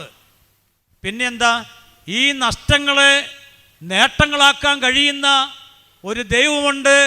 അത് നമ്മുടെ കർത്താവായ യേശു ക്രിസ്തുവാണ്. Hallelujah, hallelujah. 34 സങ്കീർത്തനം 5, അവിടുത്തെ നോക്കിയവർ പ്രകാശിതരായി, അവർ ലജ്ജിതരാകുകയില്ല. അവിടുത്തെ നോക്കിയവർ എന്ന് പറഞ്ഞാൽ കഷ്ടങ്ങളിലും നഷ്ടങ്ങളിലും ദൈവത്തിൽ ആശ്രയിക്കുന്നവർ നിരാശപ്പെടുകയില്ല. അത് ഞാൻ റൂത്തിൻ്റെ കഥ പറഞ്ഞത്, റൂത്തിൻ്റെ സംഭവം പറഞ്ഞത്. അവർ ലജ്ജിതരാകുകയില്ല, കാരണം അവരുടെ മേൽ ദൈവം ഇടപെടും. ഹല്ലേലൂയ, സർവ്വത്തെ ഹല്ലേലൂയ. യേശുവേ നന്ദി, യേശുവേ സ്തുതി. പ്രിയപ്പെട്ടവരെ, ഒരു ദൈവവിശ്വാസി എന്ന് പറഞ്ഞാൽ എങ്ങനെയുള്ള ആളായിരിക്കും? എൻ്റെ ജീവിതത്തിലെല്ലാം എനിക്കുണ്ട്. എനിക്ക് ആരും പഞ്ഞമില്ല. എനിക്ക് ഭക്ഷണമുണ്ട്, വസ്ത്രമുണ്ട്, വീടുണ്ട്, എല്ലാ സൗകര്യങ്ങളുണ്ട്. ഞാനൊരു ദൈവവിശ്വാസിയാണ്, ഞാനൊരു ക്രിസ്ത്യാനിയാണ്. പക്ഷെ വേറൊരു വ്യക്തിയുടെ ജീവിതത്തിൽ ഒന്നുമില്ല, എല്ലാം നഷ്ടപ്പെട്ടു പോയി. ജീവിക്കാനൊരു മാർഗവും ഇല്ല, പ്രതീക്ഷയ്ക്ക് യാതൊരു വകയില്ല. ആ മനുഷ്യനും ദൈവവിശ്വാസിയാണ്. ഇതിലാരായിരിക്കും യഥാർത്ഥ വിശ്വാസി? ഞാനാണോ, ആ വ്യക്തിയാണോ? ഒന്നുമില്ലാത്ത അവസ്ഥയിലും എല്ലാം നഷ്ടപ്പെട്ടപ്പോഴും പരാതി പറയാതെ ദൈവത്തിൻ്റെ മുഖത്തേക്ക് നോക്കി ഇരിക്കുന്ന വ്യക്തിയാണ് ദൈവവിശ്വാസി എന്ന് പറയുന്നത്. ഹല്ലേലൂയ, ഹല്ലേലൂയ. ഒരിക്കലൊരു മുക്കുവനെ അറിയാമല്ലോ അല്ലേ? വേറെ പേരുണ്ടോന്ന് എനിക്കറിയത്തില്ല. കടലിൽ പോകുന്നത് മീൻ പിടിക്കാൻ, വയനാടൻ ഭാഷ മുക്കുവൻ എന്നുള്ള. അപ്പോൾ ഇദ്ദേഹത്തിന് അന്ന് പനി പിടിച്ച് വീട്ടിൽ കിടക്കുക, പോകാൻ പറ്റിയില്ല. അന്നേരം തൻ്റെ മകനെ കടലിലേക്ക് വിടുക. ആദ്യമായിട്ട് മകൻ കടലിൽ പോകുന്നത്. വിടാൻ മനസ്സായിട്ടില്ല, പിന്നെ പറ്റാത്തതുകൊണ്ട് വിട്ടതാണ്. വൈകുന്നേരമായിട്ട് മകനെ കാണുന്നില്ല. ഇദ്ദേഹം പനിയൊക്കെ അവന് എഴുന്നേറ്റു, കടൽക്കരയിൽ ചെന്നപ്പോൾ മകൻ തോണിയിൽ ഇരിപ്പുണ്ട് കടൽക്കരയിൽ. അപ്പോൾ അപ്പൻ ചോദിച്ചു, നീ എന്തി കടലിൽ പോകാത്ത അവരുടെ കൂടെ, കൂട്ടുകാരുടെ കൂടെ? അപ്പൻ്റെ കൂട്ടുകാരുണ്ട്. അപ്പോൾ മകൻ പറഞ്ഞു, അപ്പം ഞാൻ വരുമ്പോൾ കടലിൽ തിരയടിച്ചുകൊണ്ടിരിക്കുക, അപ്പം തിര അടങ്ങിയിട്ട് കടലിൽ പോകാൻ വേണ്ടി കാത്തിരിക്കുക. പ്രിയപ്പെട്ട, നമുക്കറിയാം കടലിൻ്റെ സ്വഭാവം തിരയടിക്കുക എന്നുള്ളതാണ്. തിരയടങ്ങിയിട്ട് ഏതെങ്കിലും മുക്കം കടലിൽ പോകാൻ പറ്റുമോ? നല്ല മുക്കവൻ എന്താ ചെയ്യുന്നത്? ഈ തിരയെ മറികടന്ന് മുന്നോട്ട് പോകും. Hallelujah, hallelujah.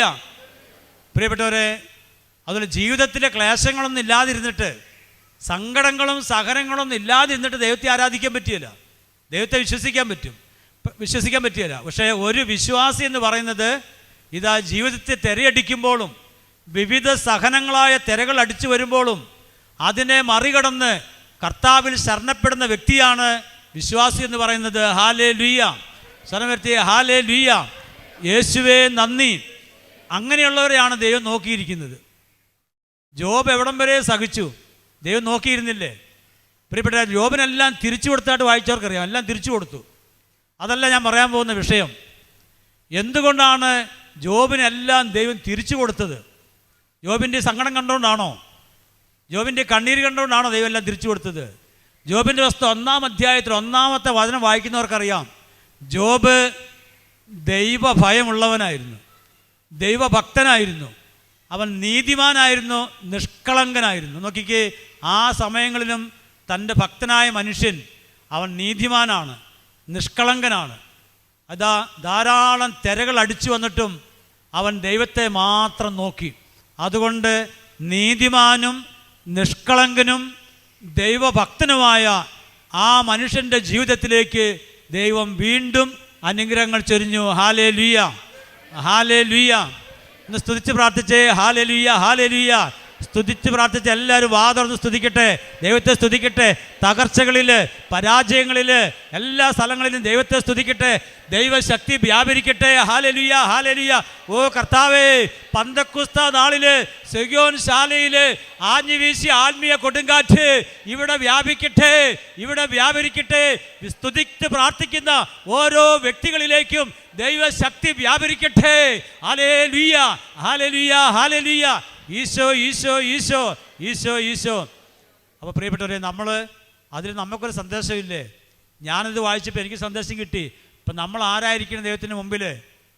നമ്മൾ പ്രാർത്ഥിക്കാൻ വരുന്നവർ നീതിമാനായിരിക്കണം, നിഷ്കളങ്കനായിരിക്കണം, ദൈവഭക്തിയുള്ള വ്യക്തിയായിരിക്കണം, പാപത്തിൽ നിന്ന് ഒഴിഞ്ഞ്, ഒറ്റവാക്കി പറഞ്ഞാൽ പാപത്തിൽ നിന്ന് ഒഴിഞ്ഞു നിൽക്കണം, പാവാവസ്ഥ വിട്ടുപോകണം. ഒരിക്കലൊരു ധ്യാനഗുരുവായ അച്ഛൻ പ്രസംഗിക്കുന്ന ഞാൻ കേട്ടതാണ്. ധ്യാനത്തിൻ്റെ ആദ്യ ദിവസം ധ്യാനിക്കാതിരിക്കുന്നവർക്ക് കൊടുത്ത ടോക്കാണ്. ഞാനിങ്ങനെ എൻ്റെ പുറകെ ഇരിപ്പുണ്ടായിരുന്നു. അപ്പോൾ അദ്ദേഹം പറയുവാണ്, ഒരു പൈപ്പിനകത്തേക്ക് വെള്ളം ഒഴിച്ചാൽ അത് പെട്ടെന്ന് മറുവശത്തേക്ക് പൊക്കോളും.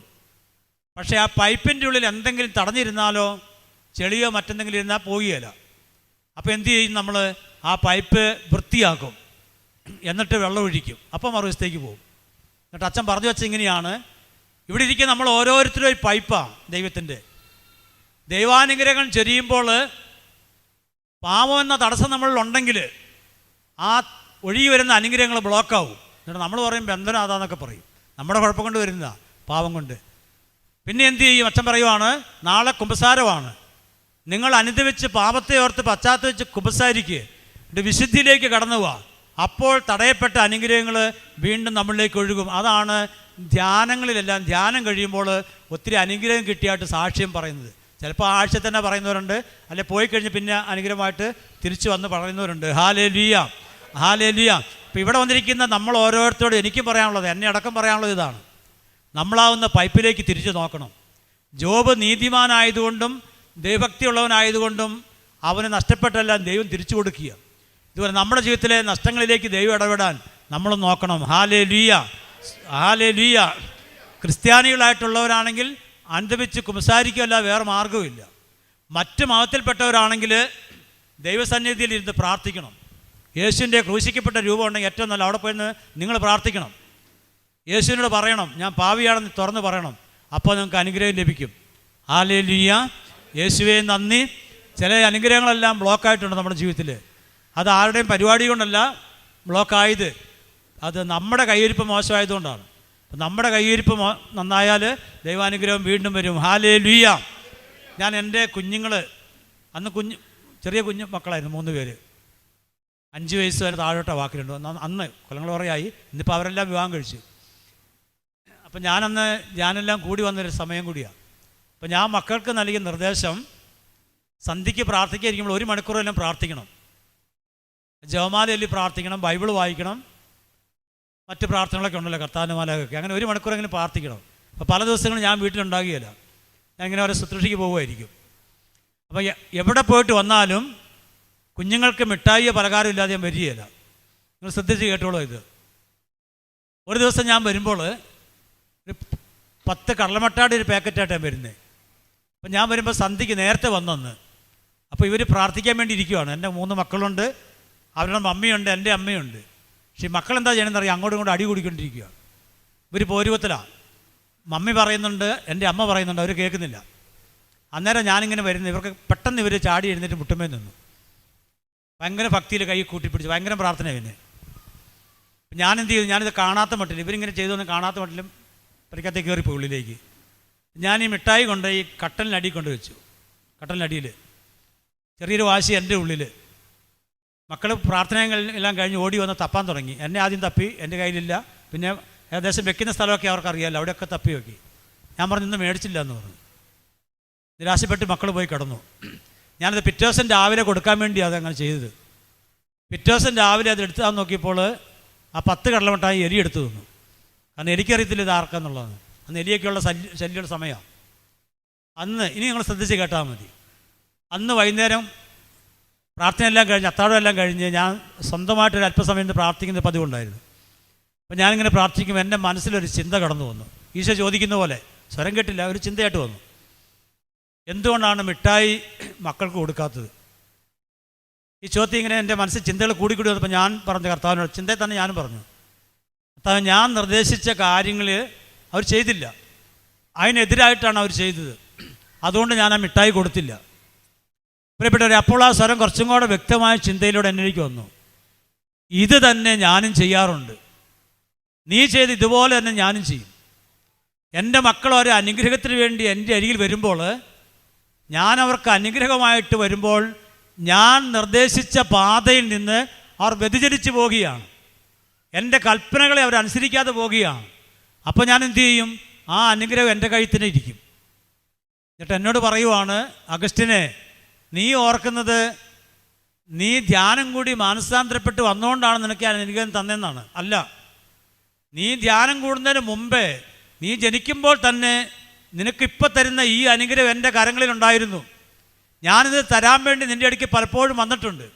പക്ഷേ അപ്പോഴെല്ലാം നീ വ്യതിചലിച്ച് എൻ്റെ കൽപ്പനയ്ക്ക് വിപരീതമായി ജീവിക്കുന്നതുകൊണ്ട് നിനക്ക് തരേണ്ട അനുഗ്രഹം ഞാൻ എൻ്റെ കരങ്ങളിൽ പിടിച്ചു വെച്ചു.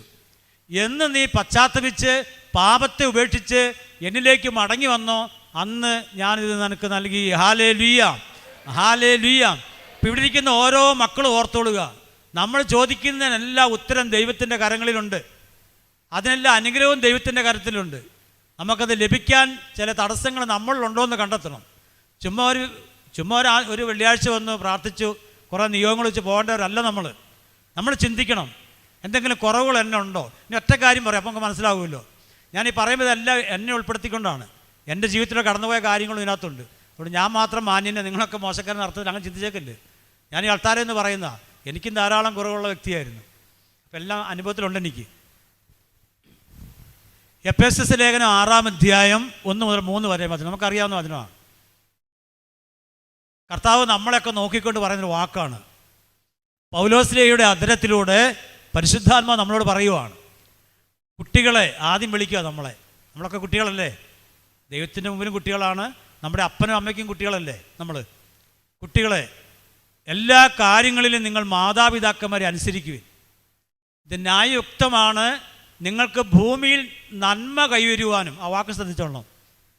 ദീർഘകാലം ജീവിക്കാനും വേണ്ടി നീ നിൻ്റെ പിതാവിനെയും മാതാവിനെയും ബഹുമാനിക്കുക. വാഗ്ദാനത്തോടു കൂടി ആദ്യത്തെ കൽപ്പനയാണിത്. കൽപ്പന എന്താണെന്നറിയാവോ? കേട്ടോ, കൽപ്പന മാതാപിതാക്കന്മാരെ ബഹുമാനിക്കുക, ആദരിക്കുക, അവരെ അനുസരിക്കുക, അവരെ സ്നേഹിക്കുക. ഇതാണ് കൽപ്പന. വാഗ്ദാനം എന്താ? നിനക്ക് നന്മ കൈവരും. ഇനി ചിന്തിച്ചോ, ഇനി സന്ദേശം ശ്രദ്ധിച്ചോ. ഈ കൽപ്പന ഞാനെന്ന മകൻ അനുസരിക്കുന്നില്ലെങ്കിൽ എങ്ങനെ ദൈവം എനിക്ക് വാഗ്ദാനം തരും? മനസ്സിലായില്ലേ? എന്നോട് പറയുവാണ്, അഗസ്റ്റിന് നീ നിൻ്റെ അപ്പനെ അമ്മയും ബഹുമാനിക്കണം, അപ്പനെ അമ്മയെ സ്നേഹിക്കണം, അവരെ അനുസരിക്കണം, അപ്പോൾ ഞാൻ നിനക്ക് നന്മ തരും, നിനക്ക് ദീർഘകാലം ആയുസ്സും തരും. ദീർഘകാലം. ഇതെനിക്ക് വാഗ്ദാനമാണ്. കൽപ്പനയുണ്ട്, വാഗ്ദാനമുണ്ട്. അപ്പം ഞാൻ ഈ കൽപ്പന അനുസരിക്കുന്നില്ലെങ്കിൽ എങ്ങനെ കർത്താവ് എനിക്ക് വാഗ്ദാനം തരും? ഇന്ന് കത്തോലിക്ക ക്രിസ്തീയ കുടുംബങ്ങളിൽ ചില അനുഗ്രഹങ്ങൾ തടയപ്പെട്ടിട്ടുണ്ടെങ്കിൽ നമ്മൾ ചിന്തിക്കണം, ദൈവം പറഞ്ഞതിന് വിപരീതമായിട്ടാണോ ഞാൻ ജീവിക്കുന്നത്? അങ്ങനെ ജീവിച്ച് നമ്മൾ മനസ്സിലാക്കണം. ഉണ്ടെങ്കിൽ തിരുത്തണം. ഒറ്റ വചനോടെ പറയുമ്പോൾ കുറച്ചുകൂടെ മനസ്സിലാവും. 1 യോഹന്നാൻ 4:12 വചനം. യോഹന്നാശ്രീയുടെ 1-ാം ലേഖനം 4-ാം അധ്യായം 12-ാമത്തെ വചനം. നാം പരസ്പരം സ്നേഹിച്ചാൽ ദൈവം നമ്മിൽ വസിക്കും, അങ്ങനെ ദൈവത്തിൻ്റെ സ്നേഹം പൂർണ്ണമാകും. വചനം മനസ്സിലായില്ലേ? നാം പരസ്പരം സ്നേഹിച്ചാൽ ദൈവം നമ്മിൽ വസിക്കും. കൽപ്പന എന്താണ്? പരസ്പരം സ്നേഹിക്കുക. വാഗ്ദാനം എന്താ? അപ്പോൾ ഞാൻ നിങ്ങളിൽ വസിക്കും. ഇനി ഈ കൽപ്പനയ്ക്ക് വിപരീതമായിട്ടാണ് ഞാൻ ജീവിക്കുന്നതെങ്കിൽ എങ്ങനെ ദൈവം ഈ വാഗ്ദാനം പൂർത്തീകരിക്കും? ഹല്ലേലൂയ. സ്വരമേർത്തി ഹല്ലേലൂയ, ഹല്ലേലൂയ. എനിക്കെല്ലാവരോടും ശത്രുത. എൻ്റെ അപ്പനോട് ശത്രുത, അമ്മയോട് ശത്രുത, എൻ്റെ കൂടപ്പുറപ്പുകളോട് ശത്രുത, എൻ്റെ ബന്ധുമിത്രാദികളോട് ശത്രുത, വൈരാഗ്യം, വാശി. അതുപോലെ എൻ്റെ ജീവിത പങ്കാളിയോട് വാശി, വൈരാഗ്യം. അയലോക്കത്തുള്ളവരോട് എനിക്ക് കാണത്തില്ല, അവരോടും വെറുപ്പ്. പിന്നെ എങ്ങനെ ഈ വചനം എന്നിൽ പൂർത്തിയാകും? നിങ്ങൾ ആലോചിച്ചാൽ മതി, ചിന്തിച്ചാൽ മതി. ഈ അവസ്ഥയിൽ കഴിയുന്ന എനിക്കെങ്ങനെ ഈ വാഗ്ദാനം തരും ദൈവം? അപ്പോൾ വാഗ്ദാനം ബ്ലോക്കായി എവിടെ? എന്നിട്ട് നമ്മൾ പറയും ബന്ധനമാണ്, കെട്ടാണെന്ന് പറയും. എന്നാ കെട്ട്? നമ്മുടെ ജീവിതത്തിൽ നമ്മൾ കൊണ്ടുവരുന്ന ഇതെല്ലാം. ഹല്ലേലൂയ. സർവ്വത്തെ ഹല്ലേലൂയ. വിളിക്കുന്ന എല്ലാവരും തന്നെ കല്യാണം കഴിച്ചവരായിരിക്കും കൂടുതൽ പേരും. നമ്മളോടൊരു വാക്ക് ദൈവം പറഞ്ഞിട്ടുണ്ട്. ആദ്യം നമ്മൾ തന്നെ അങ്ങോട്ടൊരു വാക്ക് കൊടുത്തിട്ടുണ്ട്. അതെന്താണെന്നറിയാമോ? കല്യാണത്തിൻ്റെ അന്ന് ബൈബിളെ കൈവച്ചിട്ട് എന്തെങ്കിലും പറഞ്ഞായിരുന്നോ? ഓർക്കുന്നില്ല, ഞാനും ഓർത്തില്ല കുറേ കാലം. നമ്മൾ പറഞ്ഞായിരുന്നു, മരണം വരെയും വിശ്വസ്തരായിരുന്നോളാന്ന്. ഭാര്യയും ഭർത്താവും. ആരുടെ മുമ്പിലാണ് വാക്ക് കൊടുത്തേ? അച്ഛൻ്റെ മുമ്പിലാണ്. അത് ദൈവത്തിന് കൊടുത്ത വാക്കാണ്. ഇനി ഈ വാക്കിനെതിരായിട്ട് ഞാൻ ജീവിച്ചാൽ എങ്ങനെ എനിക്കും എൻ്റെ ഭാര്യയ്ക്കും നന്നായൊരു കുടുംബജീവിതം നയിക്കാൻ പറ്റും? അങ്ങനെ വാഗ്ദാനം തെറ്റിച്ചില്ലേ? എഫേസ്യ ലേഖനം 5-ാം അധ്യായം നമുക്കറിയാവുന്ന സംഭവമാണ്. ചുരുക്കി പറയാം. 22 മുതൽ വചനം. ഭർത്താവിനോട് എന്താ പറഞ്ഞത്? പരിശുദ്ധാത്മാവ് ഭാര്യയെ സ്നേഹിക്കാൻ പറഞ്ഞു. ഭാര്യയോട് എന്താ പറഞ്ഞത്? പറയാവോ? പറയൂല്ലേ? അവർ ബഹുമാനിക്കാൻ പറഞ്ഞു. ഇതാണ് കൽപ്പന നമുക്ക് നൽകിയത്. ഏദൻ തോട്ടത്തിൽ ദൈവം ആദത്തെ അവയും ചേർത്തൊരു കുടുംബജീവൻ നൽകി. എന്നിട്ട് അവരോടും ചില കൽപ്പനകൾ കൊടുത്തു. ആ കൽപ്പന ലംഘിച്ചപ്പോഴാണ് അവർക്ക് പർദീസ എന്ന സ്നേഹാനുഭവം നഷ്ടപ്പെട്ടു പോയത്. പിന്നിപ്പുണ്ടായി അവരുടെ ഇടയിൽ. രണ്ടും രണ്ടായി മാറി, കുറ്റപ്പെടുത്താൻ തുടങ്ങി. അതുവരെ കുറ്റപ്പെടുത്തലൊന്നുമില്ലായിരുന്നു. ദൈവം കൊടുത്ത നിർദ്ദേശം പാലിക്കാതെ വന്നപ്പോൾ സ്വർഗീയ അനുഭവം, പർദീസാനുഭവം നഷ്ടപ്പെട്ടു. രണ്ടുപേരും അലഞ്ഞു, രണ്ടുപേരും കുറ്റപ്പെടുത്താൻ തുടങ്ങി. അതുവരെ കുറ്റപ്പെടുത്തിയിട്ടില്ല. വായിച്ചവർക്ക് അറിയാതെ. അഹൂവാനെ കണ്ടപ്പോൾ എന്തായിരുന്നു ആദം പറഞ്ഞത്? കേട്ടോ? ഓർക്കണ്ടോ? എൻ്റെ മാംസത്തിനുള്ള മാംസവും അസ്ഥി എന്നുള്ള അസ്ഥി എന്നൊക്കെയാണ് പറഞ്ഞത്. ഭയങ്കര ഒരു സാഹിത്യം അത്, അന്നുള്ളത് ഏറ്റവും വലിയ. ആ മനുഷ്യൻ പിന്നീട് എന്താ പറഞ്ഞത്? നീ എനിക്ക് കൂട്ടിനന്ന് ഈ സ്ത്രീ എന്നെ പറ്റിച്ചെന്നുള്ളത്. പരസ്പരം പഴിയായി. കുറ്റക്കാരാരായി? ദൈവം കുറ്റക്കാരനുമായി. കാരണം ദൈവമല്ലേ ഇതൊക്കെ തന്നത്. അപ്പോൾ ആ അവസ്ഥയിലേക്ക് എത്തിച്ചു. ഇതുപോലെ ഒരു കുടുംബജീവൻ തരുന്നു നമുക്ക്. ഭാര്യയും ഭർത്താവിനും നമ്മൾ ഒന്നിപ്പിച്ച് വിവാഹ കൂദാശയിലൂടെ. എന്നിട്ട് ഈ കൽപ്പനയും തന്നു, നീ അവളെ സ്നേഹിക്കണം, അവൾ നിന്നെ ബഹുമാനിക്കണം. അതിന് നേരെ വിപരീതമാണ് ഞാൻ എൻ്റെ ഭാര്യയോട് ചെയ്യുന്നത്, ഭാര്യ എന്നോട് ചെയ്യുന്നത്. പിന്നെ പരിശുദ്ധാത്മാവിൻ്റെ നിറവിൽ സ്നേഹത്തിലൊരു കുടുംബജീവൻ നയിക്കാൻ എനിക്ക് പറ്റും, എൻ്റെ ഭാര്യയ്ക്ക് പറ്റും. അവിടെ ദൈവകൽപ്പനകൾ അനുസരിച്ച് അത് പാലിച്ച് ജീവിക്കുന്ന ഒരു ഭാര്യയ്ക്കും ഭർത്താവിനും ഈ കുടുംബജീവിതം നന്നായി മുന്നോട്ട് കൊണ്ടുപോകാനുള്ള ഒരു ആത്മീയ കരുത്ത് ദൈവം നൽകുന്നുണ്ട്. ഹല്ലേലൂയ. ഈ ആത്മീയ കരുത്ത് നഷ്ടപ്പെട്ടു പോകും, നമ്മളെ നഷ്ടപ്പെടുത്തി കളയുക. പ്രിയപ്പെട്ടവരെ, ഈ പിശാചിനൊരു കാര്യമുണ്ട്, ഒരു പണിയുണ്ട്. എവിടെ ദൈവത്തെ അനുസരിക്കാതെ മനുഷ്യനുണ്ടോ അവിടെ പിശാച് വരുള്ളൂ. ദൈവകൽപ്പനകൾ പാലിച്ച് ജീവിക്കുന്ന ഒരു വ്യക്തിയെയും പിശാചിനെ തൊടാൻ പറ്റിയല്ല. നിങ്ങൾക്ക് തോന്നുന്നുണ്ടോ? തൊടാൻ പറ്റിയല്ല. കാരണം എനിക്ക് ദൈവത്തിൻ്റെ സംരക്ഷണമുണ്ട്. എവിടെ ദൈവത്തിൻ്റെ കൽപ്പനകൾക്ക് വിപരീതമായി ജീവിക്കുന്നുണ്ടോ അവിടെ ദൈവിക പരിപാലനം മാറി. അവിടെയാണ് പിശാചിൻ്റെ സ്വാധീനം നമ്മുടെ ജീവിതത്തിൽ. ഇപ്പം നമ്മുടെ കുടുംബങ്ങളിൽ ഇന്ന് അസ്വസ്ഥതയും അസമാധാനവും കലഹങ്ങളും ഉണ്ടെങ്കിൽ അതിൻ്റെ പ്രധാനപ്പെട്ട ഒരു കാരണം ദൈവത്തിൻ്റെ കൽപ്പനകൾക്ക് നാം വിരുദ്ധമായിട്ട് ജീവിക്കുന്നുണ്ട്. അപ്പോൾ ആ കുടുംബത്തിലേക്ക് പിശാച് കടന്നു വന്നിട്ടുണ്ട്. ഈ ദൈവം പറഞ്ഞു നാം പരസ്പരം സ്നേഹിച്ചാൽ ദൈവം നമ്മിൽ വസിക്കുമെന്ന് പറഞ്ഞു. ഇനി സ്നേഹിക്കുന്നില്ലെങ്കിൽ അവിടെ ആരാ വസിക്കുന്നത്? ദൈവത്തിന് പകരം പിശാചായിരിക്കും. പിശാച് നമ്മുടെ കുടുംബത്തിൽ വസിക്കാൻ തുടങ്ങിയ പിന്നെ സ്വസ്ഥത കിട്ടുമോ? സമാധാനം കിട്ടുമോ? ഒരിക്കലുമില്ല, ഒരിക്കലും കിട്ടിയല്ല. അപ്പം അതുകൊണ്ട് എല്ലാവരും എനിക്ക് പറയാൻ പറ്റിയല്ല. ക്രിസ്ത്യാനികളായ നമുക്കാണ് കൽപ്പനകൾ നൽകിയിട്ടുള്ളത്, നമുക്കാണ് ചട്ടങ്ങളും നിയമങ്ങളും ദൈവം നൽകിയിട്ടുള്ളത്. അതനുസരിച്ച് നമ്മൾ ജീവിക്കണം. അതനുസരിച്ച് ജീവിച്ചില്ലെങ്കിൽ ഒത്തിരി പരാജയങ്ങൾ നമ്മൾ ഏറ്റുവാങ്ങും. പിന്നെ ദൈവിക സാന്നിധ്യം മാറി. ഹല്ലേലൂയ, സ്വരമേറ്റി ഹല്ലേലൂയ. എൻ്റെ കൊച്ചൊരു തെറ്റ് ചെയ്തു, ഞാനിത് കണ്ടു, ഞാൻ അവനെ പിടിച്ച് 2 അടി കൊടുത്തു അവനിട്ട്. അതേ തെറ്റ് എൻ്റെ അയലോക്കത്തിലിരുന്നൊരു കൊച്ചു ചെയ്തു. ഞാൻ അവനെ പോയി അടിക്കുമോ? അവൻ്റെ വീട്ടിൽ പോയിട്ട് അവനിട്ട് അടിക്കുമോ? ഇല്ല. കാരണം അത് എൻ്റെ കൊച്ചല്ല. എൻ്റെ കൊച്ച തെറ്റിയാണ് എൻ്റെ കൊച്ചിനെ അടിക്കുന്നത്, വേറെ കൊച്ചിനെ എനിക്ക് അടിക്കാൻ പറ്റിയല്ല. പ്രിയപ്പെട്ടവരെ, ദൈവം നമ്മളെ തിരഞ്ഞെടുത്തതാണ്, സ്വന്തം ജനമായി തീർത്തിരിക്കുന്നതാണ്. അതുകൊണ്ട് നമ്മൾ തെറ്റ് ചെയ്താൽ അതിന് ശിക്ഷ അനുഭവിച്ചേ പറ്റൂ. ഹല്ലേലൂയ. ആമോസ് പ്രവാചകന്റെ പുസ്തകത്തിൽ വ്യക്തമായിട്ട് പറയുന്നുണ്ട്.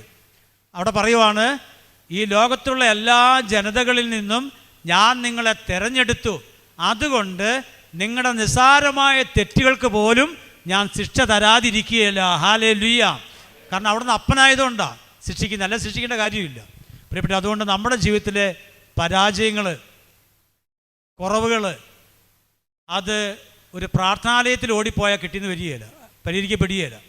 അത് പരിഹരിക്കാൻ ഈശോയുടെ അടുക്കൽ ഇരിക്കണം. നമ്മൾ എനിക്ക് അത് വേണം ഇത് വേണമെന്ന് പറഞ്ഞുകൊണ്ടല്ല ഇരിക്കേണ്ടത്. ഈശോ, എൻ്റെ ജീവിതത്തിൽ എന്തെങ്കിലും കുറവുകളുണ്ടോ, പോരായ്മകളുണ്ടോ, അങ്ങേക്ക് ഇഷ്ടമില്ലാത്ത ഞാനിത് ചെയ്യുന്നുണ്ടോ എങ്കിൽ എനിക്ക് നൽകണം. 2 വർഷം പരസ്പരം മിണ്ടാത്ത ഭാര്യ ഭർത്താക്കന്മാരെ എനിക്കറിയാം. നിങ്ങൾ വിശ്വസിക്കുന്ന അറിയത്തില്ല. ഒരു വീട്ടിലുള്ളവരാ, 2 നിലയെ വീട്, ഒരാൾ മുകളിൽ ഒരാൾ താഴെ. കാര്യങ്ങൾ പറയുന്ന മക്കളെ പോയിട്ട് ആ വീട്ടിലെങ്ങനെയാണ് ദൈവത്തിൻ്റെ പ്രവർത്തനം ഉണ്ടാകുന്നത്? ആ വീട്ടിലെങ്ങനെ ഇവിടെ പ്രാർത്ഥനയ്ക്ക് ഉത്തരം കൊടുക്കും ദൈവം? അതൊരു അപ്പനെയും അമ്മയും വെറുത്ത് മാറ്റി നിർത്തിയ കുടുംബങ്ങളുണ്ട്. ഇവിടെ ഉണ്ടെന്ന് എനിക്കറിയത്തില്ല, എനിക്കറിയാം. അപ്പനോടും അമ്മയോടും മിണ്ടിയല്ല. ഇനി അപ്പനും അമ്മയും വേണ്ടെന്നാണ് പറയുന്നത്. എനിക്കെൻ്റെ ഭാര്യയും മക്കളും മാത്രം മതി, അപ്പം വേണ്ട, അമ്മ വേണ്ട. അവളും പറയും, ഭാര്യയും പറയും, ഇനി നമ്മുടെ അപ്പനും അമ്മയൊന്നും വേണ്ട, നമുക്ക് മാത്രം ജീവിച്ചാൽ മതി.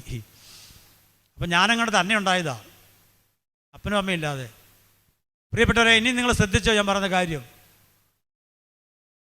അപ്പനെയും അമ്മയും മാറ്റി നിർത്തിക്കൊണ്ട ഒരു അനുഗ്രഹം ദൈവത്തിൽ നിന്നില്ല. നിങ്ങൾ ബൈബിളൊന്ന് വായിച്ചു നോക്കിക്കേ. പിതാക്കന്മാരുടെ അനുഗ്രഹത്തിൻ്റെ മുകളിലാണ് ദൈവം അനുഗ്രഹിച്ചിരിക്കുന്നത്, അല്ലാതെ ദൈവം അനുഗ്രഹിച്ചിട്ടില്ല. ഇപ്പം ഞാൻ ശുശ്രൂഷ ചെയ്യുന്ന മതൃകോമ ധ്യാനകേന്ദ്രത്തിലാണ്. അതിന് ഡയറക്ടറച്ഛനുണ്ട്, ബഹുമാനപ്പെട്ട ബെന്നിയച്ഛൻ. പ്രഭാതത്തിൽ ഇന്ന് ഇവിടെ ചെയ്യുന്ന പോലെ ഞങ്ങളെല്ലാവരും പ്രാർത്ഥിക്കുമ്പോൾ അച്ഛൻ വന്നിട്ടാണ് കരങ്ങൾ വെച്ച് പ്രാർത്ഥിച്ച് വിടുന്നത്.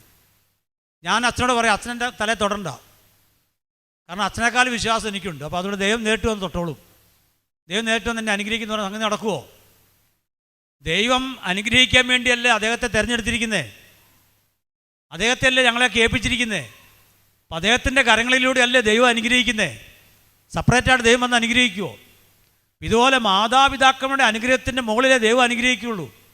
അവർക്ക് കുറവുകളുണ്ട്, പോരായ്മകളുണ്ട്, ഇല്ലെന്ന് പറയാൻ പറ്റുമോ? ഇപ്പം എല്ലാ അമ്മമാർക്കും മാതാവിനെ പോലെ ആകാൻ പറ്റുമോ? ഇപ്പം എല്ലാ അപ്പന്മാർക്ക് യോസേപ്പിതാവിനെ പോലെ ആകാൻ പറ്റുമോ? അവർക്ക് അവരുടേതായ കുറവുകളില്ലേ, പോരായ്മകളില്ലേ? പക്ഷെ അനാദിയിലെ ദൈവം അവരെയല്ലേ എനിക്ക് തന്നേക്കണെ തിരഞ്ഞെടുത്ത്. നമ്മളെല്ലാം ദൈവത്തിൻ്റെ മക്കളാണെന്ന് അറിയാം എന്ന് പറഞ്ഞ് ദൈവം ഒരു അമ്മയുടെ അടുത്തേക്ക് ഇന്നാന്ന് പറഞ്ഞ് കൊണ്ടു കൊടുക്കുകയാണോ മക്കളെ? അതിന് 2 ആളെ തിരഞ്ഞെടുത്ത് അവരിലൂടെയല്ലേ ദൈവം തരുന്നേ. അപ്പം അവരെ നമ്മൾ അനുസരിക്കണ്ടേ? ബൈബിൾ നിങ്ങൾ വായിച്ചു നോക്കി, എത്ര സ്ഥലത്ത് എഴുതിയേക്കണേ മാതാപിതാക്കന്മാരെ അനുസരിക്കണം, ബഹുമാനിക്കണം എന്നുള്ളത്. 12 വയസ്സിൽ ഈശോ തന്നെ കാണാതെ പോയി, എന്നിട്ട് ഈശോയെ കണ്ടുകിട്ടി. ഈശോയെ കണ്ടുകിട്ടിയപ്പോൾ പിന്നെ ഈശോ ചെയ്തതെന്നറിയാമോ? നിങ്ങൾ വായിച്ചിട്ടില്ലേ? മാതാപിതാക്കന്മാർക്ക് വിധേയനായിട്ട് അവൻ ജീവിച്ചു. എന്തിനാണ് വിധേയനായിട്ട് ജീവിക്കേണ്ട കാര്യമുണ്ട്? ഈശോ ആരാ? ഈശോ ദൈവമാണ്, കാഴ്ചയിൽ മനുഷ്യനാണെന്നേ ഉള്ളൂ. വിധേയനായിട്ട് ജീവിച്ചു, വിധേയപ്പെട്ടു, ബഹുമാനിച്ചു. ഈശോയുടെ സൃഷ്ടികളായി ഇരിക്കുന്ന 2 പേരും, മാതാവ് യോസേപ്പിതാവും. എന്നിട്ട് പോലും അവരെ ഈശോ ബഹുമാനിക്കുകയാണ്. അത് നമുക്കൊരു മാതൃക തരുന്നതാണ്.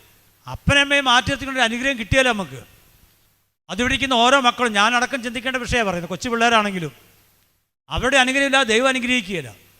അവരെ ധിക്കരിച്ചാൽ, അവരെ വേദനിപ്പിച്ചാൽ അനുഗ്രഹങ്ങളുടെ ചാലുകൾ ബ്ലോക്കായി പോവും, തടസ്സപ്പെടും അനുഗ്രഹങ്ങൾ. കാരണം അത് ദൈവിക സന്നിധിയിൽ ഏറ്റവും വലിയ പാവമാണ്. ഇപ്പം എനിക്ക് നല്ലൊരു പ്രസൻറ്റേഷൻ ഒരാൾ കൊണ്ടുതരുക, നല്ല വില കൂടിയ പ്രസൻറ്റേഷൻ എൻ്റെ കയ്യിലേക്ക് തന്നു. ഞാനത് മേടിച്ച് ഒറ്റ ഏറ് വെച്ച് കൊടുത്തു ആ വ്യക്തിയുടെ മുഖത്തേക്ക് നോക്കിക്കൊണ്ട്. ആ വ്യക്തിയുടെ അവസ്ഥ എന്തായിരിക്കും? ആ വ്യക്തിക്കിട്ട് തല്ലുന്നതിനേക്കാളും അവസ്ഥയല്ലേ അത് മേടിച്ചെറിയുന്നത്. ഇതുപോലെ ദൈവമാണ് അപ്പനെ അമ്മയും തന്നിരിക്കുന്നത്. ആ അപ്പനെ അമ്മയെ അവഗണിക്കുമ്പോൾ ആരെയാണ് നമ്മൾ അവഗണിക്കുന്നത്? ഇത് തന്ന ദൈവത്തെ അല്ലേ അവഗണിക്കുന്നത്. അപ്പം അതുകൊണ്ട് നമ്മളത് ശ്രദ്ധിക്കണം. നിസ്സാരമൊരു കാര്യമായിട്ട് എടുക്കരുത്. കുടുംബങ്ങളുടെ അനുഗ്രഹത്തിന് വലിയൊരു തടസ്സമാണിത്. അത് ഏത് മതത്തിൽപ്പെട്ടവർക്കും. ചിലർ പറയും ഞാൻ ഹിന്ദു അല്ലേ, എനിക്ക് കൽപ്പനയൊന്നുമില്ലല്ലോ. പ്രിയപ്പെട്ടവരെ, ബൈബിളിലെ കൽപ്പനകൾ ക്രിസ്ത്യാനികൾക്കുള്ളതല്ല. കാരണം ബൈബിളിലെ കൽപ്പനകൾ ഉണ്ടാകുമ്പോൾ ക്രിസ്ത്യാനികളില്ല ഈ ലോകത്ത്. ഉണ്ടോ? അത് കഴിഞ്ഞ് എത്രയോ കാലങ്ങൾ കഴിഞ്ഞാൽ ക്രിസ്ത്യാനികളുണ്ടായത്. അപ്പോൾ ബൈബിളിലെ കൽപ്പനകളെന്ന് പറഞ്ഞാൽ ഈ ലോകത്തുള്ള സകല മനുഷ്യർക്കും ബാധകമാണ്. അവിടെ ഹിന്ദു എന്നോ മുസ്ലിം എന്നോ വ്യത്യാസമൊന്നുമില്ല. ഇതെല്ലാവർക്കും വേണ്ടിയുള്ളതാണ്. സകല രക്ഷകൻ ജനിച്ചെന്ന് മാലാഖമാരോട് അറിയിപ്പ് കൊടുക്കുമ്പോൾ ക്രിസ്ത്യാനികൾക്കാണോ അത് ക്രിസ്ത്യാനികൾ ഈ ലോകത്തുണ്ടോ? അപ്പോൾ സകല ജനങ്ങൾക്കുള്ള രക്ഷ എന്ന് പറയുന്നതിൻ്റെ അർത്ഥം എന്താണ്? ഈ ലോകത്ത് എന്തുമാത്രം മനുഷ്യനുണ്ടോ അവർക്ക് മുഴുവനുള്ള രക്ഷയാണ്. അപ്പനെ അമ്മയെ ബഹുമാനിക്കുന്ന കൽപ്പന ഹിന്ദുവിന് ഇല്ലെന്നും പറഞ്ഞുകൊണ്ട് അപ്പനെ അമ്മയെ ദ്രോഹിക്കാൻ പാടില്ല. കാരണം ആ ഹിന്ദുവിൻ്റെ ഉള്ളിലുണ്ട് അപ്പനെ അമ്മയെ ബഹുമാനിക്കുന്ന അവർക്കറിയാം. കൊല്ലരുതെന്ന കൽപ്പന ക്രിസ്ത്യാനികൾക്ക് തന്നെയുള്ളതാണോ? ഈ കൽപ്പന നൽകുമ്പോൾ ക്രിസ്ത്യാനികളില്ല ലോകത്ത്. അപ്പോൾ അതെല്ലാവർക്കും ബാധകമാണ്. കൊല്ലാൻ പാടില്ലെന്ന് എല്ലാവർക്കും അറിയത്തില്ലേ? ക്രിസ്ത്യാനി ആകണമെന്നുണ്ടോ? അപ്പോൾ പ്രിയപ്പെട്ടവരെ, ബൈബിളിൽ ഈ ദൈവം പറഞ്ഞ കാര്യങ്ങൾ അതിന് ധിക്കാരപൂർവ്വം നമ്മൾ ചെയ്താൽ ദൈവിക സാന്നിധ്യം വിട്ടുപോകും. ഇസ്രായേൽ ജനത്തിന് പറ്റിയത് മുഴുവൻ അങ്ങനെയാണ്. ആദ്യ കാലം തൊട്ട് നിങ്ങൾ ചിന്തിച്ച് നോക്കിയേ. യൂദിത്ത് 5:18 പെട്ടെന്നൊരു ഓർമ്മ വന്ന വചന പെട്ടെന്ന് ഞാൻ ആ കാര്യം വിട്ടുപോയതാണ്. അവിടെ പറയുവാണ്, തങ്ങളുടെ ദൈവത്തിനെതിരെ പാപം ചെയ്യാതിരുന്നോടത്തോളം കാലം അവർക്ക് അഭിവൃദ്ധി ഉണ്ടായി. പാപത്തെ വെറുക്കുന്ന ദൈവം അവരോട് കൂടെ ഉണ്ടായിരുന്നു. എന്നാൽ അവിടുന്ന് നിർദ്ദേശിച്ച പാതയിൽ നിന്ന് അവർ വ്യതിചലിച്ചപ്പോൾ അനേകം യുദ്ധങ്ങളിൽ അവർ പരാജയപ്പെട്ടു. അവരുടെ ദേവാലയം ശത്രുക്കൾ നിലം പരിശാക്കി. അവരെ അവർ അടിമകളാക്കി. എപ്പോഴാണ് ഇത് പറ്റിയത്? അവരെന്ന് ദൈവത്തിൻ്റെ കൽപ്പന ധിക്കരിച്ച് ദൈവത്തിൽ നിന്ന് അകന്നോ അന്നിത് പറ്റി. പ്രിയപ്പെട്ടവരെ, ഇനി ഇസ്രായേൽ ജനം എന്ന് പറഞ്ഞാൽ നമ്മൾ ഓരോരുത്തരുമാണ്. ദൈവകൽപ്പന ലംഘിച്ച് ദൈവത്തിൽ നിന്ന് അകന്നു പോയാൽ നമുക്ക് ഇതേ അവസ്ഥ തന്നെ വരുന്നത്. ഇന്ന് ക്രിസ്ത്യാനികൾക്കും ക്രിസ്ത്യ സഭയ്ക്കും സ്ഥാപനങ്ങൾക്കും എതിര് വരുന്നുണ്ടെങ്കിൽ പ്രിയപ്പെട്ടവരെ, അത് നമ്മുടെ കയ്യിരിപ്പ് മോശമായതുകൊണ്ടായിരിക്കും. നമ്മൾ ചെയ്യാമെന്ന് പറഞ്ഞ കാര്യങ്ങൾ ചെയ്യാത്തതുകൊണ്ടാണ്. നമുക്ക് നല്ല കൽപ്പനകൾ സ്വീകരിക്കാത്തതുകൊണ്ടാണ്, അനുസരിക്കാത്തതുകൊണ്ടാണ്. ഒറ്റൊരു ഉദാഹരണം പറഞ്ഞാൽ നമുക്ക് മനസ്സിലാവും പെട്ടെന്ന്. ഞാൻ ഈ പറഞ്ഞ കാര്യം ഒറ്റ ഉദാഹരണത്തിൽ ഞാനൊരു സ്ഥലത്ത് നിന്ന് കണ്ടൊരു കാര്യമാണ്. ഈ മനുഷ്യൻ്റെ വീട്ടിലേക്ക് വഴിയില്ല. 10 സെൻറ്റ് സ്ഥലവും ഈ വീടും ഉള്ളൂ. രോഗിയായി കിടക്കുന്ന അപ്പൻ ഏത് നിമിഷം ആശുപത്രി കൊണ്ടുപോകണം അതിനെ. അപ്പോൾ എന്തു ചെയ്യും? കസേര ഇരുത്തിയിട്ട് എടുത്തുകൊണ്ട് പോകണം റോട്ടിലേക്ക്. എന്തുകൊണ്ടാണ് പറ്റിയെന്നറിയാവോ? ഈ അയലോക്കാരൻ വഴി കൊടുക്കുകയില്ല. ഒരു നടവഴി മാത്രമേ അയാൾ കൊടുക്കുള്ളൂ. എന്ത് വഴി കൊടുക്കില്ല അയാൾ? അതിലൊക്കെ താമസിക്കുന്ന ആളും ക്രിസ്ത്യാനി തന്നെയാണ്. പ്രിയപ്പെട്ടവരെ, ഈ ദൈവത്തിൻ്റെ കൽപ്പന എന്തായിരിക്കും? ദൈവം അതാണോ ആഗ്രഹിക്കുന്നത്? അവർക്ക് വഴി കൊടുക്കണ്ടേ? അവർക്ക് വാഹനം വരാനുള്ള സൗകര്യം ചെയ്തു കൊടുക്കണ്ടേ? ഇല്ലെങ്കിൽ എന്താ സംഭവിക്കുന്നത്? അയാൾ കണക്ക് കൊടുക്കേണ്ടി വരും. ഇന്നിപ്പോൾ സുഖമായിട്ട് ജീവിക്കുന്നൊക്കെ തോന്നും, നാളെ അതിന് ഉത്തരം കൊടുക്കേണ്ടി വരും. അദ്ദേഹം മരിച്ചു ചെല്ലുമ്പോൾ ന്യായാധിപനായ ദൈവം ഇങ്ങനെ ഇരിക്കും. അവൻ പള്ളിയിൽ പോയ കാര്യമോ പ്രാർത്ഥിച്ച കാര്യമോ നേർച്ചയുടെ കാര്യമോ ചോദിക്കുകയില്ല. ഇതൊരൊറ്റ ചോദ്യമേ ചോദിക്കുകയുള്ളൂ. നീ നിൻ്റെ അയലോക്കത്തെങ്കിലും കുടുംബം ഉണ്ടായിട്ട് നിനക്ക് ഇത്രയോ സ്ഥലവും സൗകര്യം ഞാൻ തന്നിട്ട് നീ ഒരു വണ്ടി പോകാനുള്ള വഴിയെങ്കിലും അവന് വിട്ടുകൊടുത്തോ? ഇതാണ് അവന് വരാൻ പോകുന്ന ശിക്ഷ. Hallelujah, hallelujah. അപ്പം ഞാനിങ്ങനെ പള്ളിയിൽ പോയി കർത്താവേ ധ്യാനം കൂടി നേർച്ച കാഴ്ചകൾ നടത്തി കുർബാന സ്വീകരിച്ചു കുർബാന കൂടി എന്നൊക്കെ പറഞ്ഞിട്ട് സംഗതി നടക്കുകയില്ല. അല്ലെങ്കിൽ നിങ്ങൾ മത്തായിയുടെ സുവിശേഷം 25 വായിച്ചു നോക്കിക്ക്. അവിടെ ദൈവം എന്താ പറഞ്ഞേക്കണം എന്നുള്ളത് അറിയാൻ പറ്റും. അപ്പോൾ പ്രിയപ്പെട്ടവരെ, ഞാനിത് പറഞ്ഞു വന്നത് നമുക്ക് കൽപ്പനകൾ നൽകപ്പെട്ട ജനമാണ്. നമ്മളതനുസരിച്ച് ജീവിക്കണം. വിശ്വസ്തരായിരിക്കണം ദൈവത്തിന് മുമ്പിൽ. അവിശ്വസ്ത കാണിക്കരുത്. പ്രത്യേകിച്ച് കുഞ്ഞുമക്കളൊക്കെ ഇത് ഓർത്തോളണം. ഒരിക്കലും എൻ്റെ മോള് 9ാം ക്ലാസ്സിൽ പഠിക്കുമ്പോൾ അവൾക്ക് ഏറ്റവും എളുപ്പമുള്ളൊരു വിഷയമാണ് കണക്ക്. കണക്കിന് അവൾക്ക് 100 മാർക്കാണ്. ബാക്കിയെല്ലാ വിഷയങ്ങൾക്ക് അത്രയും ഇല്ല. ചേച്ചി ഉറക്കം വരുന്നുണ്ടോ? നേരെ നേരെ ഇരുന്നു. അപ്പോൾ ഒരു ഓണപ്പരീക്ഷയുടെ തലേദിവസം ഞാനെന്തോ പണി കഴിഞ്ഞ് പറമ്പിൽ പണി കഴിഞ്ഞ് കുളിക്കാനായിട്ട് വന്നു. സന്ധ്യയായി.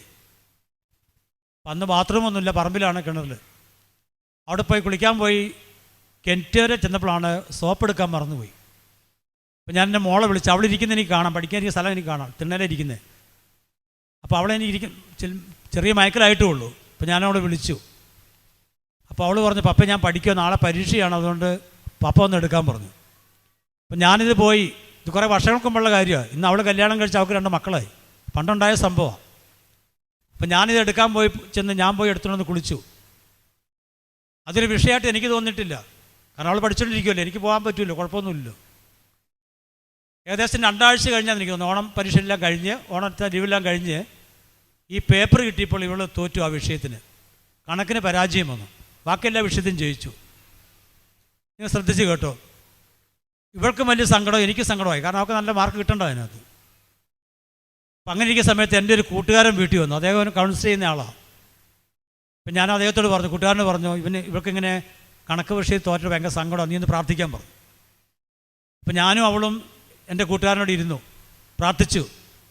കുറച്ച് കഴിഞ്ഞപ്പോൾ ഈ കൂട്ടുകാരൻ ഇവളോട് ചോദിച്ചു, പപ്പ പറഞ്ഞിട്ട് എന്തെങ്കിലും അനുസരിക്കാതിരുന്നോ എന്ന് ചോദിച്ചു. അപ്പോൾ ഇവൾ പറഞ്ഞു ഇല്ലയെന്ന് പറഞ്ഞു. എന്നോട് ചോദിച്ചു, ഞാൻ പറഞ്ഞില്ലാന്ന് പറഞ്ഞു. കുറച്ച് നേരം പ്രാർത്ഥന അദ്ദേഹം ചോദിച്ചു, ഒരു സോപ്പ് കാണിക്കുന്നുണ്ട്, ഇതുമായിട്ട് തന്നെ ബന്ധമുണ്ടെന്ന് ചോദിച്ചു. പ്രിയപ്പെട്ട, ഞാനിതൊരു വിഷയമാക്കി എടുത്തിട്ടില്ല. ഞാനത് പോയി എടുത്തുകൊണ്ട് വന്ന് ശരിയാണ്, പക്ഷേ എനിക്കതൊരു സങ്കടവുമില്ല. മോള് കൊണ്ടുത്തരാത്തിന് എനിക്ക് പരാതിയില്ല. പക്ഷെ നോക്കിക്കേ, ഏറ്റവും നിസ്സാരമെന്ന് കരുതുന്ന ഇതുപോലും ദൈവസന്നിധി ഉണ്ടെങ്കിൽ മാതാപിതാക്കന്മാരെ വേദനിപ്പിക്കുകയും അവരെ അനുസരിക്കാതെ ഇരുന്നാൽ എന്തുമാത്രം കണക്കായിരിക്കും നമ്മൾ കൊടുക്കേണ്ടി വരിക. Hallelujah, hallelujah. ഇപ്പോൾ ഒരു സോപ്പ് എടുത്തുകൊണ്ട് വന്നില്ല എന്ന് പറഞ്ഞാൽ തോപ്പിക്കേണ്ട കാര്യമുണ്ടോ? എനിക്കൊരു പരാതിയില്ലല്ലോ. അപ്പോൾ ഇതെന്തിനാണെന്നാണ് ഞാൻ ചെയ്തത്? ഇതെനിക്കൊരു എന്നെ പഠിപ്പിക്കാനാണ്. അനേക സ്ഥലങ്ങളിൽ ഇത് പറയാൻ വേണ്ടിയിട്ടൊരു അനുഭവം തന്നതാണ്. അപ്പോൾ നിസ്സാരമെന്ന് കരുതുന്ന കാര്യം പോലും ദൈവം കണ്ടുകൊണ്ടായിരിക്കുന്നത്. ഹല്ലേലൂയ, സ്വരമുയർത്തി ഹല്ലേലൂയ. ഞാനിവിടെ പണ്ട് പറഞ്ഞതെന്ന് അറിയത്തില്ല, എനിക്ക് ഏറ്റവും ഇഷ്ടപ്പെട്ട ഒരു കറിയാണ് വാഴച്ചുണ്ടും പയറും. കേട്ടോണ്ട് അറിയാം ഞാൻ പറഞ്ഞത്? കുറച്ച് പേര് കേട്ടോ, കുറച്ച് കേൾക്കാത്തവരുണ്ടല്ലോ. പോരാണ് ഈ പൂമ്പാഴ കുലച്ച് ചുണ്ടൊടിക്കാറായി. അന്ന് ധ്യാനമില്ലാത്ത ദിവസം ഞാൻ വീട്ടിലുണ്ട്. അപ്പം എൻ്റെ ജീവിത പങ്കാളി പയറരിയോ പച്ചപ്പയർ അരിഞ്ഞുകൊണ്ടിരിക്കുക. അപ്പം എന്നോട് ഒടിച്ചുകൊണ്ട് പറഞ്ഞു, ഞാൻ ഒടിക്കാൻ പോയി. ഞാനവിടെ ചെന്നപ്പോൾ കാണുന്ന കാഴ്ച, ഇതിൻ്റെ പോള വിരിഞ്ഞ് ഒരു കിളി തേൻ കുടിച്ചുകൊണ്ടിരിക്കുക അതിനുള്ളിൽ നിന്ന്. അപ്പോൾ കുറച്ചു നേരം ഞാനിങ്ങനെ നോക്കി നിന്നു. പിന്നെ ഞങ്ങൾ വേണ്ടാന്ന് വെച്ചു, ഒരു ആശയടക്കം. ഞാനത് ഒടിച്ച് കറി വെച്ച് കൂട്ടില്ല എന്ന് പറഞ്ഞാൽ ഞാൻ ചത്തുപോവുകയില്ല. പക്ഷെ അത് ഒടിച്ചാൽ കിളിക്ക് പിന്നെ കുടിക്കാനും പറ്റിയില്ല. ഞാനത് പുണ്യം ചെയ്തതൊന്നുമല്ല, അത് പുണ്യാന്ന് എനിക്ക് അറിയത്തുമില്ല. ഞാൻ തിരിച്ചു വന്നപ്പോൾ ഇവള് ചോദിച്ചു എന്തേ. അപ്പം ഞാൻ കാര്യങ്ങൾ പറഞ്ഞപ്പോൾ അവളൊന്നും മിണ്ടില്ല. കാരണം അവൾക്കറിയാം എനിക്ക് അല്പം വട്ടമുണ്ടെന്ന്, ഒന്നും മിണ്ടാന്ന് നിന്നില്ല. കിളിക്ക് വാഴ്ചണ്ട് കൊടുത്തിട്ട് പോകുന്നുണ്ട്. അവൾ പിന്നെ വേറെ കറി ഉണ്ടാക്കി. 2 വർഷം കഴിഞ്ഞ് ഞാൻ കുളത്തോലൊരു ധ്യാനം കൂടാൻ പോയി, ആന്തരിക ധ്യാനം. കുളത്തോൽ അറിയാവോ? കോഴിക്കോട് ജില്ലയിലുള്ളതാണ്. നല്ല അനുഗ്രഹിക്കപ്പെട്ട സിസ്റ്റേഴ്സൊക്കെ ഉണ്ട്, ഒത്തിരി കൃപകളുള്ള സിസ്റ്റേഴ്സ്. അന്ന് ഞാൻ പോകുന്ന ആ കാലഘട്ടത്തിലൊക്കെ വർക്കേഴ്സിലായി അന്നുള്ള കാലഘട്ടം. അപ്പോൾ പ്രാർത്ഥിക്കാൻ വേണ്ടിയിട്ടൊരു സിസ്റ്ററിൻ്റെ അടുത്ത് ഞാൻ പോയത്. ഞങ്ങൾ സംസാരിച്ച്, ഞാൻ എന്നെ പരിചയപ്പെടുത്തി, ഞാനിങ്ങനെ ശുശ്രൂഷ ചെയ്യുന്നതാണ്, ശുശ്രൂഷയാണെന്നൊക്കെ പറഞ്ഞു. അങ്ങനെ കുറച്ച് വർത്തമാനങ്ങളൊക്കെ പറഞ്ഞിട്ട് സിസ്റ്റർ എനിക്ക് വേണ്ടി പ്രാർത്ഥിക്കാൻ തുടങ്ങി. പ്രാർത്ഥിച്ചിട്ട് എന്നോട് ചോദിച്ചു, അഗസ്റ്റിൻ ബ്രദറെ, പ്രാർത്ഥിക്കുമ്പോൾ ഞാൻ രണ്ടാണ് കാണുന്നത്, ഒരു വാഴ്ചണ്ടും കിളിയാണ് കാണുന്നത്, ഇതുമായിട്ട് എന്തെങ്കിലും ബന്ധമുണ്ടോ എന്ന് ചോദിച്ചു. പെട്ടെന്ന് എൻ്റെ കണ്ണ് നിറഞ്ഞു. ഞാനിതൊരു പുണ്യം കിട്ടാൻ വേണ്ടി ചെയ്തതല്ല. പ്രിയപ്പെട്ടവരെ, ഇനി നമ്മൾ ചിന്തിക്കേണ്ട വിഷയം പറയാൻ പോവുക. ഏറ്റവും നിസ്സാരമായ ആ കാര്യം പോലും ദൈവത്തിൻ്റെ പുസ്തകത്തിലുണ്ട്. ഇല്ലെങ്കിൽ സിസ്റ്ററിന് കാണിച്ചു കൊടുക്കുമോ? അങ്ങനെയെങ്കിൽ നമ്മൾ ഈ ജീവിതത്തിൽ ചെയ്യുന്ന എല്ലാ പ്രവൃത്തികളും അവിടെയല്ലേ? എല്ലാം ദൈവം കുറിച്ച് വെച്ചിട്ടുണ്ടാവുകയല്ലേ? അതിന് കണക്ക് കൊടുക്കേണ്ടി വരികയല്ലേ അവസാനം? 2 കൊരിന്ത്യർ 5:10 പൗലോസ്ലീഹയിലൂടെ പരിശുദ്ധാത്മാവ് പറയുന്ന വാക്കുണ്ട്. അപ്പോൾ അത് നിങ്ങൾ ഓർത്തോളം. 2 കൊരിന്ത്യർ 5:10 നാം എല്ലാവരും ശരീരത്തിൽ ചെയ്ത നന്മതിന്മകൾക്ക് പ്രതിഫലം വാങ്ങാൻ ന്യായാധിപനായ ക്രിസ്തുവിൻ്റെ ന്യായാസനത്തിന് മുമ്പിൽ നിൽക്കേണ്ടി വരും അന്ത്യവിധിയിൽ. പൗലോസ്ലീഹ പറഞ്ഞേക്കണം. അത് പൗലോസ്ലീഹ അല്ല, പരിശുദ്ധാത്മാവ് പറഞ്ഞ അദ്ദേഹത്തിലൂടെ. കണ്ടോ, നന്മയ്ക്കും തിന്മയ്ക്കും പ്രതിഫലം വാങ്ങാൻ നമ്മൾ നിൽക്കേണ്ടി വരുമോടെ. ഈ വാഴ്ചുണ്ട് വിട്ടുകൊടുത്തപ്പോൾ അതുപോലും ദൈവസന്നിധിയിലുണ്ടെങ്കിൽ നമ്മൾ ചെയ്യുന്ന നന്മകൾക്ക് പ്രതിഫലം ഉണ്ടാകിയല്ലേ, നമ്മൾ ചെയ്യുന്ന തിന്മകൾക്ക് പ്രതിഫലം ഉണ്ടാകിയല്ലേ പ്രിയപ്പെട്ടവരെ. അതുകൊണ്ട് മറ്റുള്ളവർക്ക് ചെയ്യേണ്ട നന്മകൾ നമ്മൾ മൂടി വയ്ക്കാൻ ചെയ്യാതിരിക്കാൻ പാടില്ല. ഇതൊക്കെയാണ് നമ്മുടെ കുഴപ്പങ്ങൾ. നമ്മളെന്നിട്ട് മന്ത്രവാദ കൂടോത്രം പറഞ്ഞ് അവിടെ ഇവിടെ ഓടിക്കൊണ്ടിരിക്കുക ഒഴുക്കാൻ വേണ്ടിയിട്ട്, അവിടെ കെട്ടാ ഇവിടെ കെട്ടാന്ന് പറഞ്ഞിട്ട്. നമ്മളിന്ന് ചില കുറവുകൾ വരുമ്പോൾ അവിടെ ദൈവിക കൃപ നഷ്ടപ്പെട്ടു പോവുകയാണ്. ഹെബ്രായ ലേഖനം 12:15 വചനം നമ്മൾ ഓർക്കുന്നുണ്ട്. വചനം, ദൈവകൃപ ആർക്കും നഷ്ടപ്പെടാതിരിക്കാൻ എന്താ ഓർക്കണ്ടോ? വചനം ഓർക്കണ്ടോ? ശ്രദ്ധിക്കുവിൻ, വിദ്വേഷത്തിൻ്റെ വേര് വളർന്ന് ഉപദ്രവം ചെയ്യാതിരിക്കാൻ സൂക്ഷിക്കുവിൻ. വിദ്വേഷം മൂലം പലരും അശുദ്ധരായിത്തീരുന്നു. ഈ വേര് വളരുമ്പോൾ അശുദ്ധരാകുക എന്ന് പറഞ്ഞാൽ ദൈവത്തെ കാണാൻ പറ്റാതെ വരും, ദൈവനീതിയുടെ മുമ്പിൽ നിൽക്കേണ്ടി വരും. വിദ്വേഷത്തിൻ്റെ വേര് വളർന്ന് എന്നെ പിടികൂടിയാൽ ഹാലേലൂയ, സ്ഥലമെത്തിയ ഹാലേലൂയ. വയനാട്ടിൽ ഇവിടെ ഉണ്ടാകുന്ന എനിക്ക് കണ്ടിട്ടില്ല, അറിയത്തില്ല. ഈ ചില മരങ്ങളിൽ ഇത്തിക്കണ്ണി പിടിക്കും, കേട്ടിട്ടുണ്ടോ? അത് ഇത്തിക്കണ്ണി. അത് ഇത്തിക്കണ്ണിയുടെ ചെറിയൊരു നാമ്പാണ് ഈ ചില്ലയിലുണ്ടാകുന്നത്. അതെങ്ങനെ ഉണ്ടാകുമെന്ന് എനിക്ക് അറിഞ്ഞുകൂടാ. പക്ഷേ ഇത്തിക്കണ്ണി, ഈ മരത്തിൻ്റെ വേര് ജീവരസം വലിച്ചെടുക്കുമ്പോൾ ഇത് പാസ് ചെയ്ത് ചെന്ന് ഈ ഇത്തിക്കണ്ണി ലേശം വലിച്ചെടുക്കും ഈ ശാഖയിലേക്ക്, ഈ ചില്ലയിലേക്ക് വരുമ്പോൾ. അങ്ങനെ കുറച്ച് കഴിയുമ്പോൾ ഇത്തിക്കണ്ണി വളർന്ന് ശക്തി പ്രാപിക്കും. എന്നിട്ട് ഈ ചില്ലയെ മുറുക്കും. ചില്ലയെ മുറുക്കി കഴിഞ്ഞ് പിന്നെ വരുന്ന ജീവരസം ഈ ചില്ലയിലേക്ക് ചെല്ലാതെ ഇത്തിക്കണ്ണി അത് സ്വീകരിക്കും. അങ്ങനെ ഇത് ഉണങ്ങിപ്പോവും. നിങ്ങൾ കണ്ടിട്ടുണ്ടോ? അങ്ങനെ ഉണങ്ങിപ്പോവും. ഈ ഇത്തിക്കണ്ണി ചെറിയ നാമ്പായിട്ടുണ്ടുമ്പോൾ മരത്തിനത് അറിയത്തില്ല, ഈ ചില്ലയ്ക്കും അറിയത്തില്ല. പക്ഷേ കുറേ കഴിഞ്ഞ് അത് വളർച്ച പ്രാപിച്ചതിനെ ഞെരുക്കി നശിപ്പിച്ച് കളഞ്ഞു. ഇതേ വാക്കാണെന്ന് പൗലോസിലെ ഉപയോഗിച്ചിരിക്കുന്നത്. വിദ്വേഷത്തിൻ്റെ വേര് വളർന്ന് ഉപദ്രവം ചെയ്യാതിരിക്കാൻ സൂക്ഷിക്കുവിൻ. വിദ്വേഷം മൂലം പലരും അശുദ്ധരായി തീർന്നു. അപ്പോൾ വിദ്വേഷത്തിൻ്റെ വേര് എൻ്റെ ഉള്ളിൽ വളർന്നാൽ അത് അപ്പനോടാകാം, അമ്മയോടാകാം, ആരോടെങ്കിലും ആകാം. വളർന്നാൽ അത് ഉപദ്രവം ചെയ്യാതെ സൂക്ഷിക്കാനാണ് പൗലോസ് പറയുന്നത്. അതെന്തായിരിക്കും അങ്ങനെ? ആർക്കാ ഉപദ്രവം? ആ വ്യക്തിക്കാണോ? ഞാൻ വിദ്വേഷം വെച്ചിരിക്കുന്ന വ്യക്തിക്കാണോ ഉപദ്രവം? അതെനിക്ക് തന്നെയാണ്. അതാണ് ഇതിൻ്റെ ഉദാഹരണം പറഞ്ഞത്. ഇതെന്നിൽ വളർന്നാൽ എന്നിലേക്ക് ലഭിക്കേണ്ട ദൈവീയ അനുഗ്രഹത്തിൻ്റെ നീർച്ചാലുകൾ തടയപ്പെടും. അങ്ങനെ ദൈവീയ അനുഗ്രഹത്തിൻ്റെ നീർച്ചാലുകൾ എനിക്ക് തടയപ്പെട്ടാൽ ഞാൻ മരിച്ചവനെ പോലെയാകും. Hallelujah, hallelujah. എന്താണ് ദൈവാനുഗ്രഹത്തിൻ്റെ നീർച്ചാലുകൾ അറിയാവോ? ഗലാത്യ ലേഖനം 5-ാം അധ്യായം 22-ാമത്തെ വചനം. അവിടെ പറയുവാണ്, എന്നാൽ ആത്മാവിൻ്റെ ഫലങ്ങൾ സ്നേഹം, ആനന്ദം, സമാധാനം, ക്ഷമ, ദയ, നന്മ, വിശ്വസ്തത, സൗമ്യത, ആത്മസംയനം. കണ്ടോ? ദൈവാനുഗ്രഹത്തിൻ്റെ 9 നീർച്ചാലുകൾ എന്നിലേക്ക് വരുമ്പോൾ ഈ വിദ്വേഷത്തിൻ്റെ വേര് വളർന്ന് ഞാൻ നിൽക്കുവാണെങ്കിൽ അതെനിക്ക് ബ്ലോക്കായി നഷ്ടപ്പെട്ടു പോകും. ഹല്ലേലൂയ, സ്വരവർത്തി ഹല്ലേലൂയ. അവൻ പിന്നെ മരിച്ചവനേക്കാളും കടയായി. കോപവും ദേഷ്യവും വൈരാഗ്യവും വെറുപ്പും. ഇന്ന് ലോകത്തിലേക്ക് നിങ്ങൾ നോക്കിക്കേ, ഈ ദൈവാനുഗ്രഹത്തിൻ്റെ ഈ 9 നീർച്ചാലുകൾ നഷ്ടപ്പെട്ടു പോയ മനുഷ്യരാണ് ലോകത്തുള്ളത്. അതുകൊണ്ടാണ് ഈ കുടുംബത്തിലാണെങ്കിലും വ്യക്തിബന്ധങ്ങളിലാണെങ്കിലും സമൂഹത്തിലാണെങ്കിലും ഈ വഴക്കും ബഹളവും കൊലപാതകവും എന്തെല്ലാം അക്രമമാണ് ലോകത്തിപ്പോൾ നടക്കുന്നത്. ഇതിൻ്റെ ഏക കാരണം ഈ അനുഗ്രഹത്തിൻ്റെ നീർച്ചാലുകളില്ല. സ്നേഹമുണ്ടോ ഞാനത് ചെയ്യാൻ പോവുമോ? ദൈവസ്നേഹം എൻ്റെ ഉള്ളിലുണ്ടെങ്കിൽ ഞാൻ സഹോദരനെ കൊല്ലുമോ? ദൈവസ്നേഹം ഉണ്ടെങ്കിൽ എനിക്ക് ആരെങ്കിലും ദ്രോഹിക്കാൻ തോന്നുമോ? എനിക്ക് സഹായിക്കാൻ പറ്റുമെങ്കിൽ ഞാൻ സഹായിക്കാതിരിക്കുമോ? നോക്കിക്കേ, ഇത് നഷ്ടപ്പെട്ടു പോയ ലോകമാണ് ഇന്ന് നമ്മുടെ കൺമുമ്പിലുള്ളത്. Hallelujah, hallelujah. പുറപ്പാട് പുസ്തകം 3-ാം അധ്യായം വായിച്ചവർക്കറിയാം. അന്ന് അദ്ദേഹം പ്രവാചകനല്ല, വെറും ഒരു സാധാരണ മനുഷ്യനാണ് മോശ. അദ്ദേഹം ദൈവത്തിൻ്റെ സാന്നിധ്യം കണ്ട് ഓടിച്ചെന്ന് അങ്ങോട്ട്. ഞാൻ ചുരുക്കി പറയാം, നിങ്ങൾക്ക് അറിയാവുന്നവരില്ല എല്ലാവരും. മറ്റു മതത്തിൽപ്പെട്ടവരുണ്ടോ? അപ്പോൾ അവിടെ ഒരു അഗ്നിക്കുള്ളിൽ ഒരു മുൾപ്പടപ്പിനുള്ളിൽ അഗ്നി കത്തുന്നത് കണ്ടു. അപ്പോൾ ഇദ്ദേഹം അതിൻ്റെ അടുത്തേക്ക് വന്നു. അപ്പോൾ അതിൻ്റെ ഉള്ളിൽ നിന്നൊരു സ്വരം കേട്ടു, മോശേ, നീ നിൽക്കുന്ന സ്ഥലം പരിശുദ്ധമാണ്, നിൻ്റെ കാലിലെ ചെരുപ്പ് അഴിച്ചു മാറ്റാൻ. പ്രിയപ്പെട്ടവരെ, ഞാനിത് വായിച്ചപ്പോൾ എൻ്റെ ഒരു പട്ടബുദ്ധിയാണ്, ഞാനിത് വായിച്ചപ്പോൾ തോന്നി മോശയുടെ പാപമല്ല ഇരിക്കുന്ന ചെരുപ്പിലായിരിക്കും. ചെരുപ്പ് അഴിച്ചാൽ മാറ്റാൻ പിന്നെ കുഴപ്പമുണ്ടോ? അല്ല, ചെരുപ്പ് അഴിച്ചു മാറ്റാനല്ല പറഞ്ഞേ. മോശ ഈജിപ്തിൽ വെച്ച് ഒരു ഈജിപ്തുകാരനും ഇസ്രായേൽക്കാരനും വഴക്കൂടുന്ന കണ്ടപ്പോൾ ആരും കാണാതെ ചെന്നിട്ട് ആ ഈജിപ്തുകാരനെ അടിച്ചു കൊന്നു. ഒറ്റയടിക്ക് കൊന്നതാണ് ബൈബിളിൽ കിടക്കുന്നത്, ഒറ്റയടി. അപ്പോൾ മോശ എന്ത് ദേഷ്യക്കാരനായിരിക്കും, എന്ത് കലിയുള്ളവനായിരിക്കും.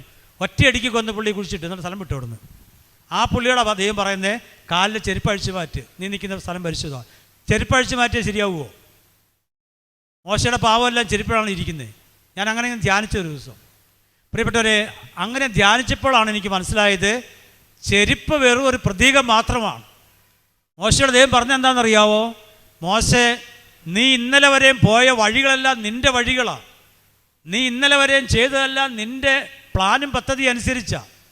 എന്നാൽ ഈ മലയിൽ വെച്ച് നിൻ്റെ വഴികളെ നീ ഉപേക്ഷിക്കുക, നിൻ്റെ പ്ലാനും പദ്ധതി ഉപേക്ഷിക്കുക.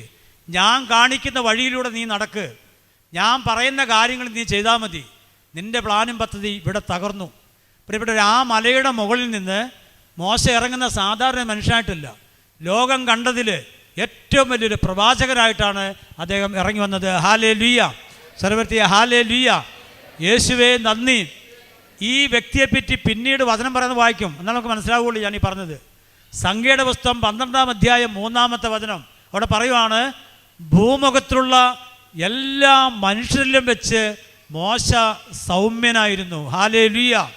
നോക്കിക്കേ, വലിയ മുൻകോപിയായ മനുഷ്യൻ പിന്നീട് അദ്ദേഹത്തെ പറ്റി പറയുവാണ്, ഈ ഭൂമിയിലുള്ള എല്ലാ മനുഷ്യരിലും വെച്ച് മോശ സൗമ്യനായിരുന്നു. എങ്ങനെ?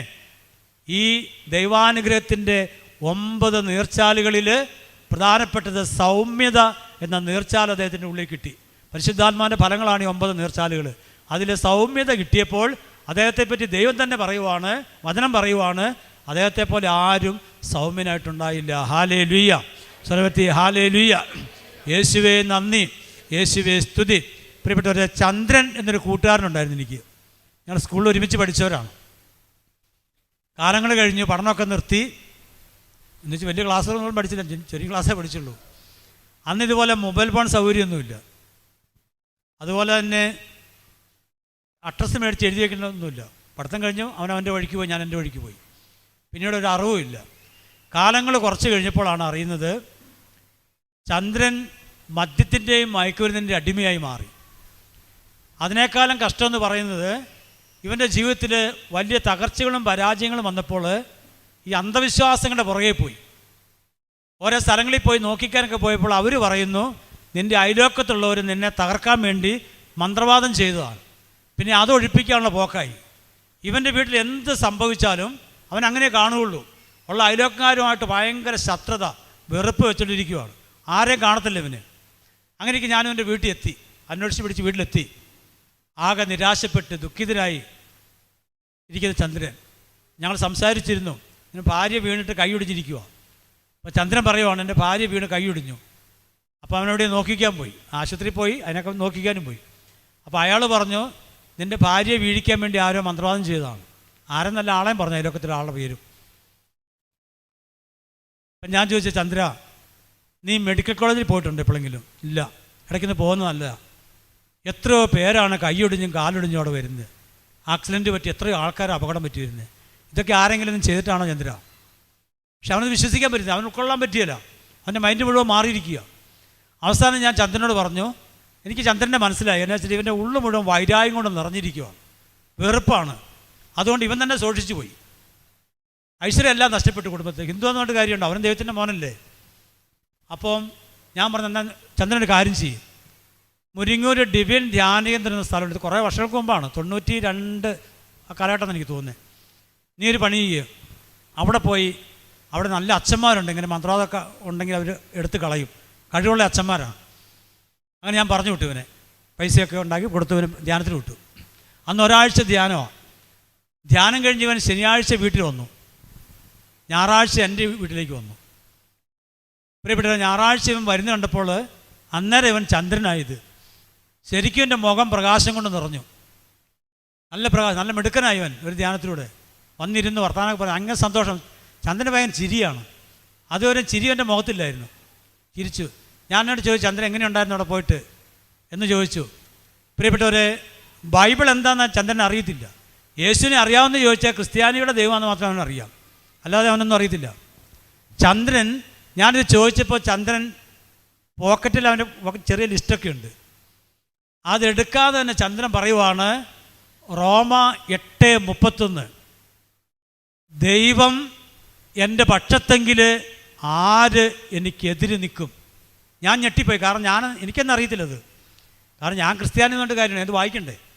ഞാൻ ഇങ്ങനെ ആരംഭം ഇട്ടിട്ടേ ഉള്ളൂ.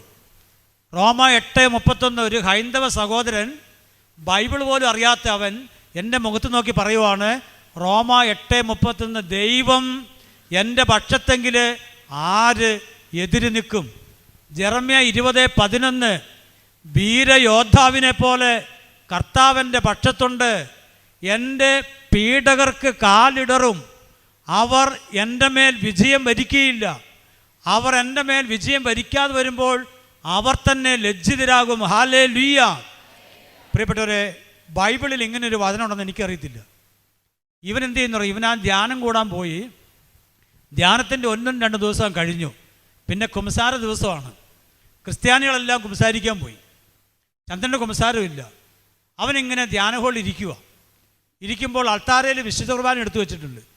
അവൻ ഇരിക്കുമ്പോൾ അവൻ ഓരോ ചിന്തകൾ ഓരോ മനസ്സിലൂടെ പരിശുദ്ധാത്മ തോന്നിക്കുന്ന ഓരോ ചിന്തകൾ. നീ ഇന്ന വഴിക്ക് പോയിട്ടില്ലേ? നിനക്ക് ഇന്ന ആൾക്കോട് വെറുപ്പല്ലേ, ദേഷ്യമല്ലേ? അതൊക്കെ ഉപേക്ഷിക്കുക. നീ ദൈവത്തിൻ്റെ മോനല്ലേ എന്ന് ഇവൻ്റെ മനസ്സിലൊരു ചിന്ത കയറി. ഇവൻ എഴുന്നേറ്റ് അവിടെ ഒരു ക്രൂശിത രൂപമുണ്ട്, അതേ പോയി കെട്ടിപ്പിടിച്ച് കരഞ്ഞു. ചന്ദ്രൻ കുറേ നേരം കരഞ്ഞു. സംസാരിക്കാൻ അറിയത്തില്ലല്ലോ. അവനൊറ്റ വാക്ക് ഈശോയോട് പറഞ്ഞു, ഈശോയെ, ഞാൻ പാപിയാണ്, എന്നോട് കരുണ കാണിക്കണമേ.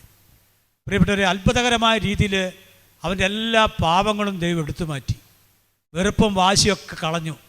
പിന്നീട് അവൻ പറയുന്ന വചനങ്ങൾ എഴുതിയെടുക്കുക. ആ ചീട്ടോട്ട് എൻ്റെ അടുത്തേക്ക് വന്ന് എഴുതിയെടുക്കാൻ തുടങ്ങി. ഞാനത് പറഞ്ഞു വന്നത്, ഒരു അക്രൈസ്ത സഹോദരന അവൻ്റെ ഉള്ളിലെ വാശിയും വൈരാഗ്യം വെറുപ്പും കളഞ്ഞപ്പോൾ നോക്കിക്കേ, അനുഗ്രഹത്തിൻ്റെ ആ നീർച്ചാല് അവൻ്റെ ഉള്ളിലേക്ക് ഒഴുകിയിറങ്ങി. അവനാകുന്ന പൈപ്പ് അതിൻ്റെ കുറവുകളെ കണ്ടെത്തിയപ്പോൾ, ദൈവാനുഗ്രഹം തടയുന്ന കുറവുകളെ കണ്ടെത്തിയപ്പോൾ, അവൻ ആ പൈപ്പ് ക്ലിയറാക്കാൻ തുടങ്ങിയപ്പോൾ ഇതാ അവനിലേക്ക് ദൈവം അനുഗ്രഹിച്ചു. എനിക്ക് തോന്നി ആ ധ്യാനത്തിന് ഞങ്ങളുടെ അടുത്ത് പോയാൽ ഏറ്റവും നന്നായി കൃപയോട് കൂടി വന്ന ചന്ദ്രനാണ്. ചന്ദ്രൻ മാമോദിസ മുങ്ങിയിട്ടില്ല. എന്നോട് മാമോദിസ മുക്കണ കാര്യം ഞാൻ പറഞ്ഞു. ഞാൻ പറഞ്ഞു, തിരക്കൊന്നും കൂട്ടണ്ട, മാമോദിസ മുങ്ങിയിട്ടെന്ന കാര്യം. ഇപ്പം മുങ്ങിയവരല്ലേ ഞങ്ങളൊക്കെ ഉണ്ട് എന്നെ കാര്യം ലോകത്ത്. അപ്പോൾ നീ ഇപ്പം മാമോദിസം മുങ്ങാൻ ഓടണ്ട, നീ ഈശോയെ ഹൃദയത്തിൽ പൂജിക്കും. പ്രിയപ്പെട്ടവരെ, ഇന്നും അവനും അവൻ്റെ കുടുംബവും അവൻ്റെ ഹൃദയത്തിൽ യേശുവാണ് ഒന്നാം സ്ഥാനം. Hallelujah, hallelujah. മദ്യപാനം നിർത്തി, പുകവലി നിർത്തി, എല്ലാ അന്ധവിശ്വാസങ്ങളും ഉപേക്ഷിച്ചു.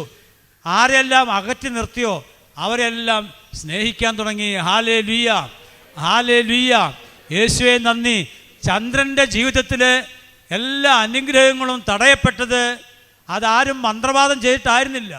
ചന്ദ്രൻ പാപാവസ്ഥയിലായതുകൊണ്ടും ശത്രുതയും കഠിന വെറുപ്പും ഉള്ളിലുണ്ടായതുകൊണ്ടാണ് ചന്ദ്രനിലേക്ക് ദൈവകൃപ തടയപ്പെട്ടത്. ചന്ദ്രൻ പശ്ചാത്തപിച്ച് പാപങ്ങളെ ഏറ്റുപറഞ്ഞപ്പോൾ ഇതാ ആ തടസ്സങ്ങളെല്ലാം ദൈവം തന്നെ എടുത്തു മാറ്റി. Hallelujah, hallelujah. ക്രിസ്തുവിൻ്റെ ക്രൂശ് മരണത്തിൻ്റെ അനന്ത യോഗ്യത ഈ ലോകത്തുള്ള എല്ലാ മനുഷ്യരുടെയും മേലുണ്ട്. Hallelujah, hallelujah. അത് ക്രിസ്ത്യാനിക്ക് മാത്രം അവകാശപ്പെട്ടതല്ല.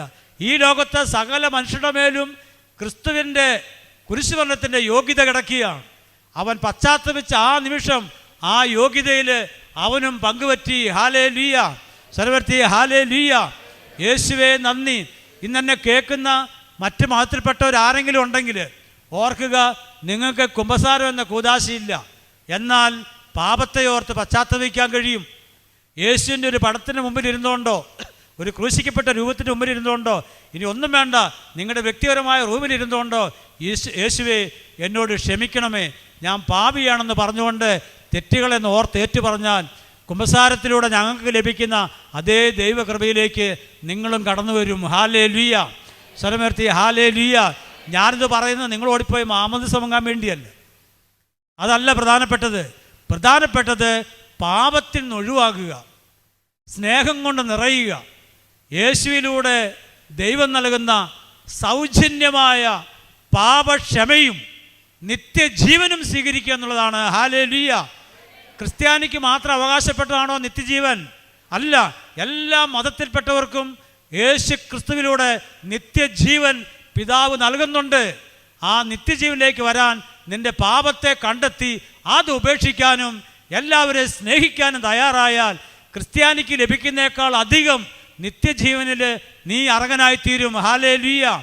യേശുവേ നന്ദി, യേശുവേ സ്തുതി, യേശുവേ ആരാധന. സ്തുതിച്ച് പ്രാർത്ഥിച്ചേ. ഹല്ലേലൂയ, hallelujah, hallelujah, hallelujah, hallelujah. Isho, Isho, Isho, ഈശോ. ആരാധന, ആരാധന, ആരാധന. പ്രിയപ്പെട്ടവരെ, 2 മണി ഞാൻ നിർത്തിപ്പോൾ ഒരു 10 മിനിറ്റോടെ ഉള്ളൂ. ഒറ്റ കാര്യം പറഞ്ഞ് നിർത്താൻ പോവുകയാണ്. അടുത്തോ നിങ്ങൾ. സത്യൻ എന്നൊരു അക്രൈസ്ത സഹോദരൻ 94-ലായിരിക്കും അദ്ദേഹം ധ്യാനം കൂടി. ഞാൻ ഇത് സാക്ഷ്യം കേട്ടതാണ്. ഇതേപോലെ തടിക്കച്ചവടക്കാരനായിരുന്നു. ഒത്തിരി പാപദുശീലങ്ങൾക്ക് അടിമയായ മനുഷ്യനായിരുന്നു. അന്ന് നല്ല ആരോഗ്യ ശക്തിയുള്ള മനുഷ്യൻ. അതുകൊണ്ട് ആരെയും വകവയ്ക്കുകയില്ല. എല്ലാ കാര്യത്തിനും പുള്ളി ഉണ്ടാവും. കാലങ്ങൾ കഴിഞ്ഞപ്പോൾ പെട്ടെന്ന് ഇദ്ദേഹം രോഗിയായി മാറി. കരളിന് രോഗം ബാധിച്ചു. ഇദ്ദേഹം അസ്ഥി വഞ്ചനം പോലെയായി. അദ്ദേഹം പറഞ്ഞത് വാര്യസ്ഥി കാണാവുന്ന രീതിയിലായെന്ന് പറഞ്ഞു. അതുപോലെ ക്ഷീണിതനായി. വൈദ്യശാസ്ത്രം കൈവിട്ടു, മരണത്തോടെ എടുത്തു. ധ്യാനം കൂടാൻ പലരും പറയുന്നുണ്ട്, പക്ഷേ ഞാൻ പോകുകയില്ല. എന്താണേലും അനേകരുടെ പ്രാർത്ഥനയായിരിക്കും. അവസാനം ഇദ്ദേഹം ധ്യാനം കൂടാൻ പോയി. ഇതുപോലെ ഡിവൈൻ ധ്യാന കേന്ദ്രത്തിലാണ്. 94 കാലഘട്ടമാണെന്ന് എനിക്ക് തോന്നുന്നത്. അങ്ങനെ പോയി കഴിഞ്ഞപ്പോൾ ഇദ്ദേഹത്തിന് അവിടെ ഇരിക്കാൻ പറ്റുന്നില്ല. സ്തുതിപ്പ്, ആരാധന, കുർബാന, വചനം, ഇദ്ദേഹത്തിന് ഒരു രീതിയിൽ അവിടെ ഇരിക്കത്തില്ല. ഇദ്ദേഹത്തിന് ഭയങ്കര അസ്വസ്ഥതയായി. കാരണം ഇദ്ദേഹം ഇതൊന്നും കേട്ടിട്ടില്ല. അത് ഉൾക്കൊള്ളാൻ പറ്റുന്നില്ല. അദ്ദേഹം പുറകോട്ട് മാറി ഏറ്റവും പുറകിൽ പോയിരുന്നു.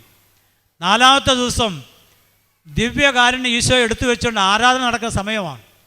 ബഹുമാനപ്പെട്ട പനക്കരച്ചനാണ് ആരാധന നടത്തുന്നത്. ഇദ്ദേഹം അവിടെ ഏറ്റവും എന്താണെന്ന് അദ്ദേഹത്തിന് അറിയത്തില്ല. അപ്പം ഇരിക്കുന്നു. ഇത് ഈശോയാന്ന് പറഞ്ഞാൽ അദ്ദേഹത്തിന് അറിയോ? ക്രിസ്ത്യാനികൾക്ക് തന്നെ വിശ്വാസമില്ല. പിന്നെ ഇനി ആരും പറയാനുണ്ട്. ഇത് ഈശോയാണെന്നാണ് പറഞ്ഞു. ഇദ്ദേഹം ഇങ്ങനെ ഇരിക്കുക, ഇതിലേക്ക് നോക്കിക്കൊണ്ട്.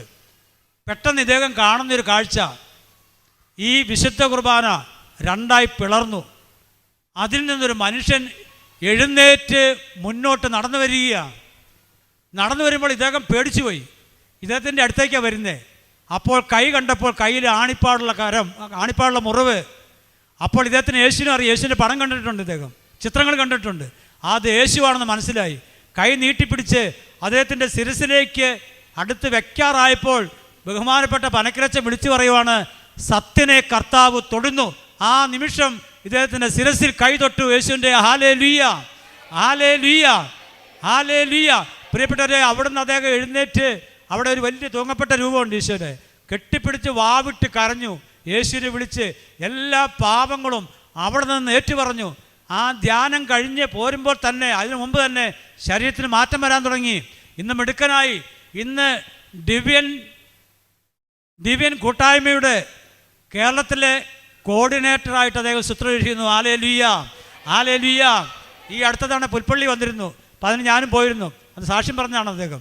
ഇന്ന് അദ്ദേഹം മാമോദിസ മുങ്ങി. അദ്ദേഹം കുടുംബമൊക്കെ മാമോദിസ മുങ്ങി. ഇന്ന് മിടുക്കനായി, പ്രായമായെങ്കിലും ആരോഗ്യവാനായി.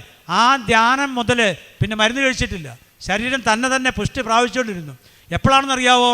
തൻ്റെ വാശിയും വൈരാഗ്യങ്ങളെയും പാപങ്ങളെ ഉപേക്ഷിച്ച് കർത്താവിൻ്റെ മുമ്പിൽ മാപ്പ് പറഞ്ഞ് പാപത്തെ ഓർത്ത് പശ്ചാത്തപിച്ച നിമിഷത്തിൽ അദ്ദേഹത്തിന് വേണ്ടിയും കൂടി അല്ലേ കാൽവരിയിൽ യേശു ക്രൂശിനായത്.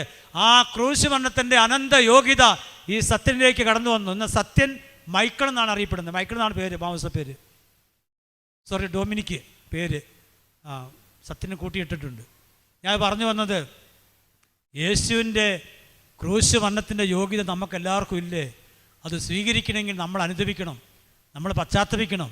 വെറുപ്പോടുകൂടി ആരെങ്കിലുമൊക്കെ മാറ്റി നിർത്തിയിട്ടുണ്ടെങ്കിൽ പശ്ചാത്തപിക്കണം. ചിലപ്പോൾ അപ്പനെ ആയിരിക്കും. ശത്രുക്കളെ സ്നേഹിക്കാമെന്ന് ഈശോ പറയുമ്പോൾ പാകിസ്ഥാനിൽ പോകേണ്ട കാര്യമൊന്നുമില്ല.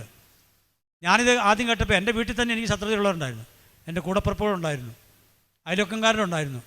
പ്രിയപ്പെട്ടവർ, ഇവരെല്ലാം നമുക്ക് വേണ്ടവരാ. അപ്പനും അമ്മയും മാതാപിതാക്കന്മാർ, അതുപോലെ കൂടപ്പിറപ്പുകൾ, ബന്ധുമിത്രാദികൾ, അയൽവക്കങ്ങൾ, ഇതെല്ലാം നമുക്ക് വേണ്ടതാണ്. ഇതിനോട് ചേർന്നാണ് ദൈവാനുഗ്രഹം ഒഴുകുക. ഇവരാരെയും മാറ്റി നിർത്താൻ ദൈവം ആഗ്രഹിക്കുന്നില്ല. അയൽവക്കക്കാർ വേണ്ടേ? അയൽവക്കാരെ മാറ്റി നിർത്തില്ല ഒത്തിരി പേര്. ഇവിടെ ഉണ്ടെന്ന് എനിക്കറിയത്തില്ല. ഈ കഴിഞ്ഞ ഇടയ്ക്ക് എൻ്റെ മോന് ഷുഗർ താന്നുപോയി, മരണത്തോടെ എത്തി. 28 ആൾ മരിച്ചു. അതുപോലെ ഞാൻ വീട്ടിലില്ല. എൻ്റെ ജീവിത പങ്കാളി മാത്രമാണ് വീട്ടിലുള്ളൂ. അവൻ്റെ ഭാര്യ എവിടെ ഇല്ലായിരുന്നു. അപ്പോൾ ഇവിടെ കരഞ്ഞപ്പോൾ അയൽവക്കക്കാർ ഓടി വന്നു. അവർ വന്നിട്ട് ഇവനെ എടുത്ത് ആശുപത്രിയിൽ എത്തിച്ചു. എന്നാലും അപ്പോൾ എത്തിച്ചുകൊണ്ട് രക്ഷപ്പെട്ടു. അല്ലെ ആൾ മരിച്ചു പോയതിന്. ഞാൻ അയൽവക്ക ബന്ധങ്ങളൊക്കെ ആയിട്ട് വഴക്കൂടി ഇരിക്കുമായിരുന്നെങ്കിലോ, എനിക്ക് അവരോടൊരു സ്നേഹമില്ല. ഞാൻ മുള്ളുകമ്പി ഇട്ട് വേരിയൊക്കെ ഇട്ടിരിക്കുവാണെങ്കിലോ ആരെങ്കിലും ഓടി വരുമോ?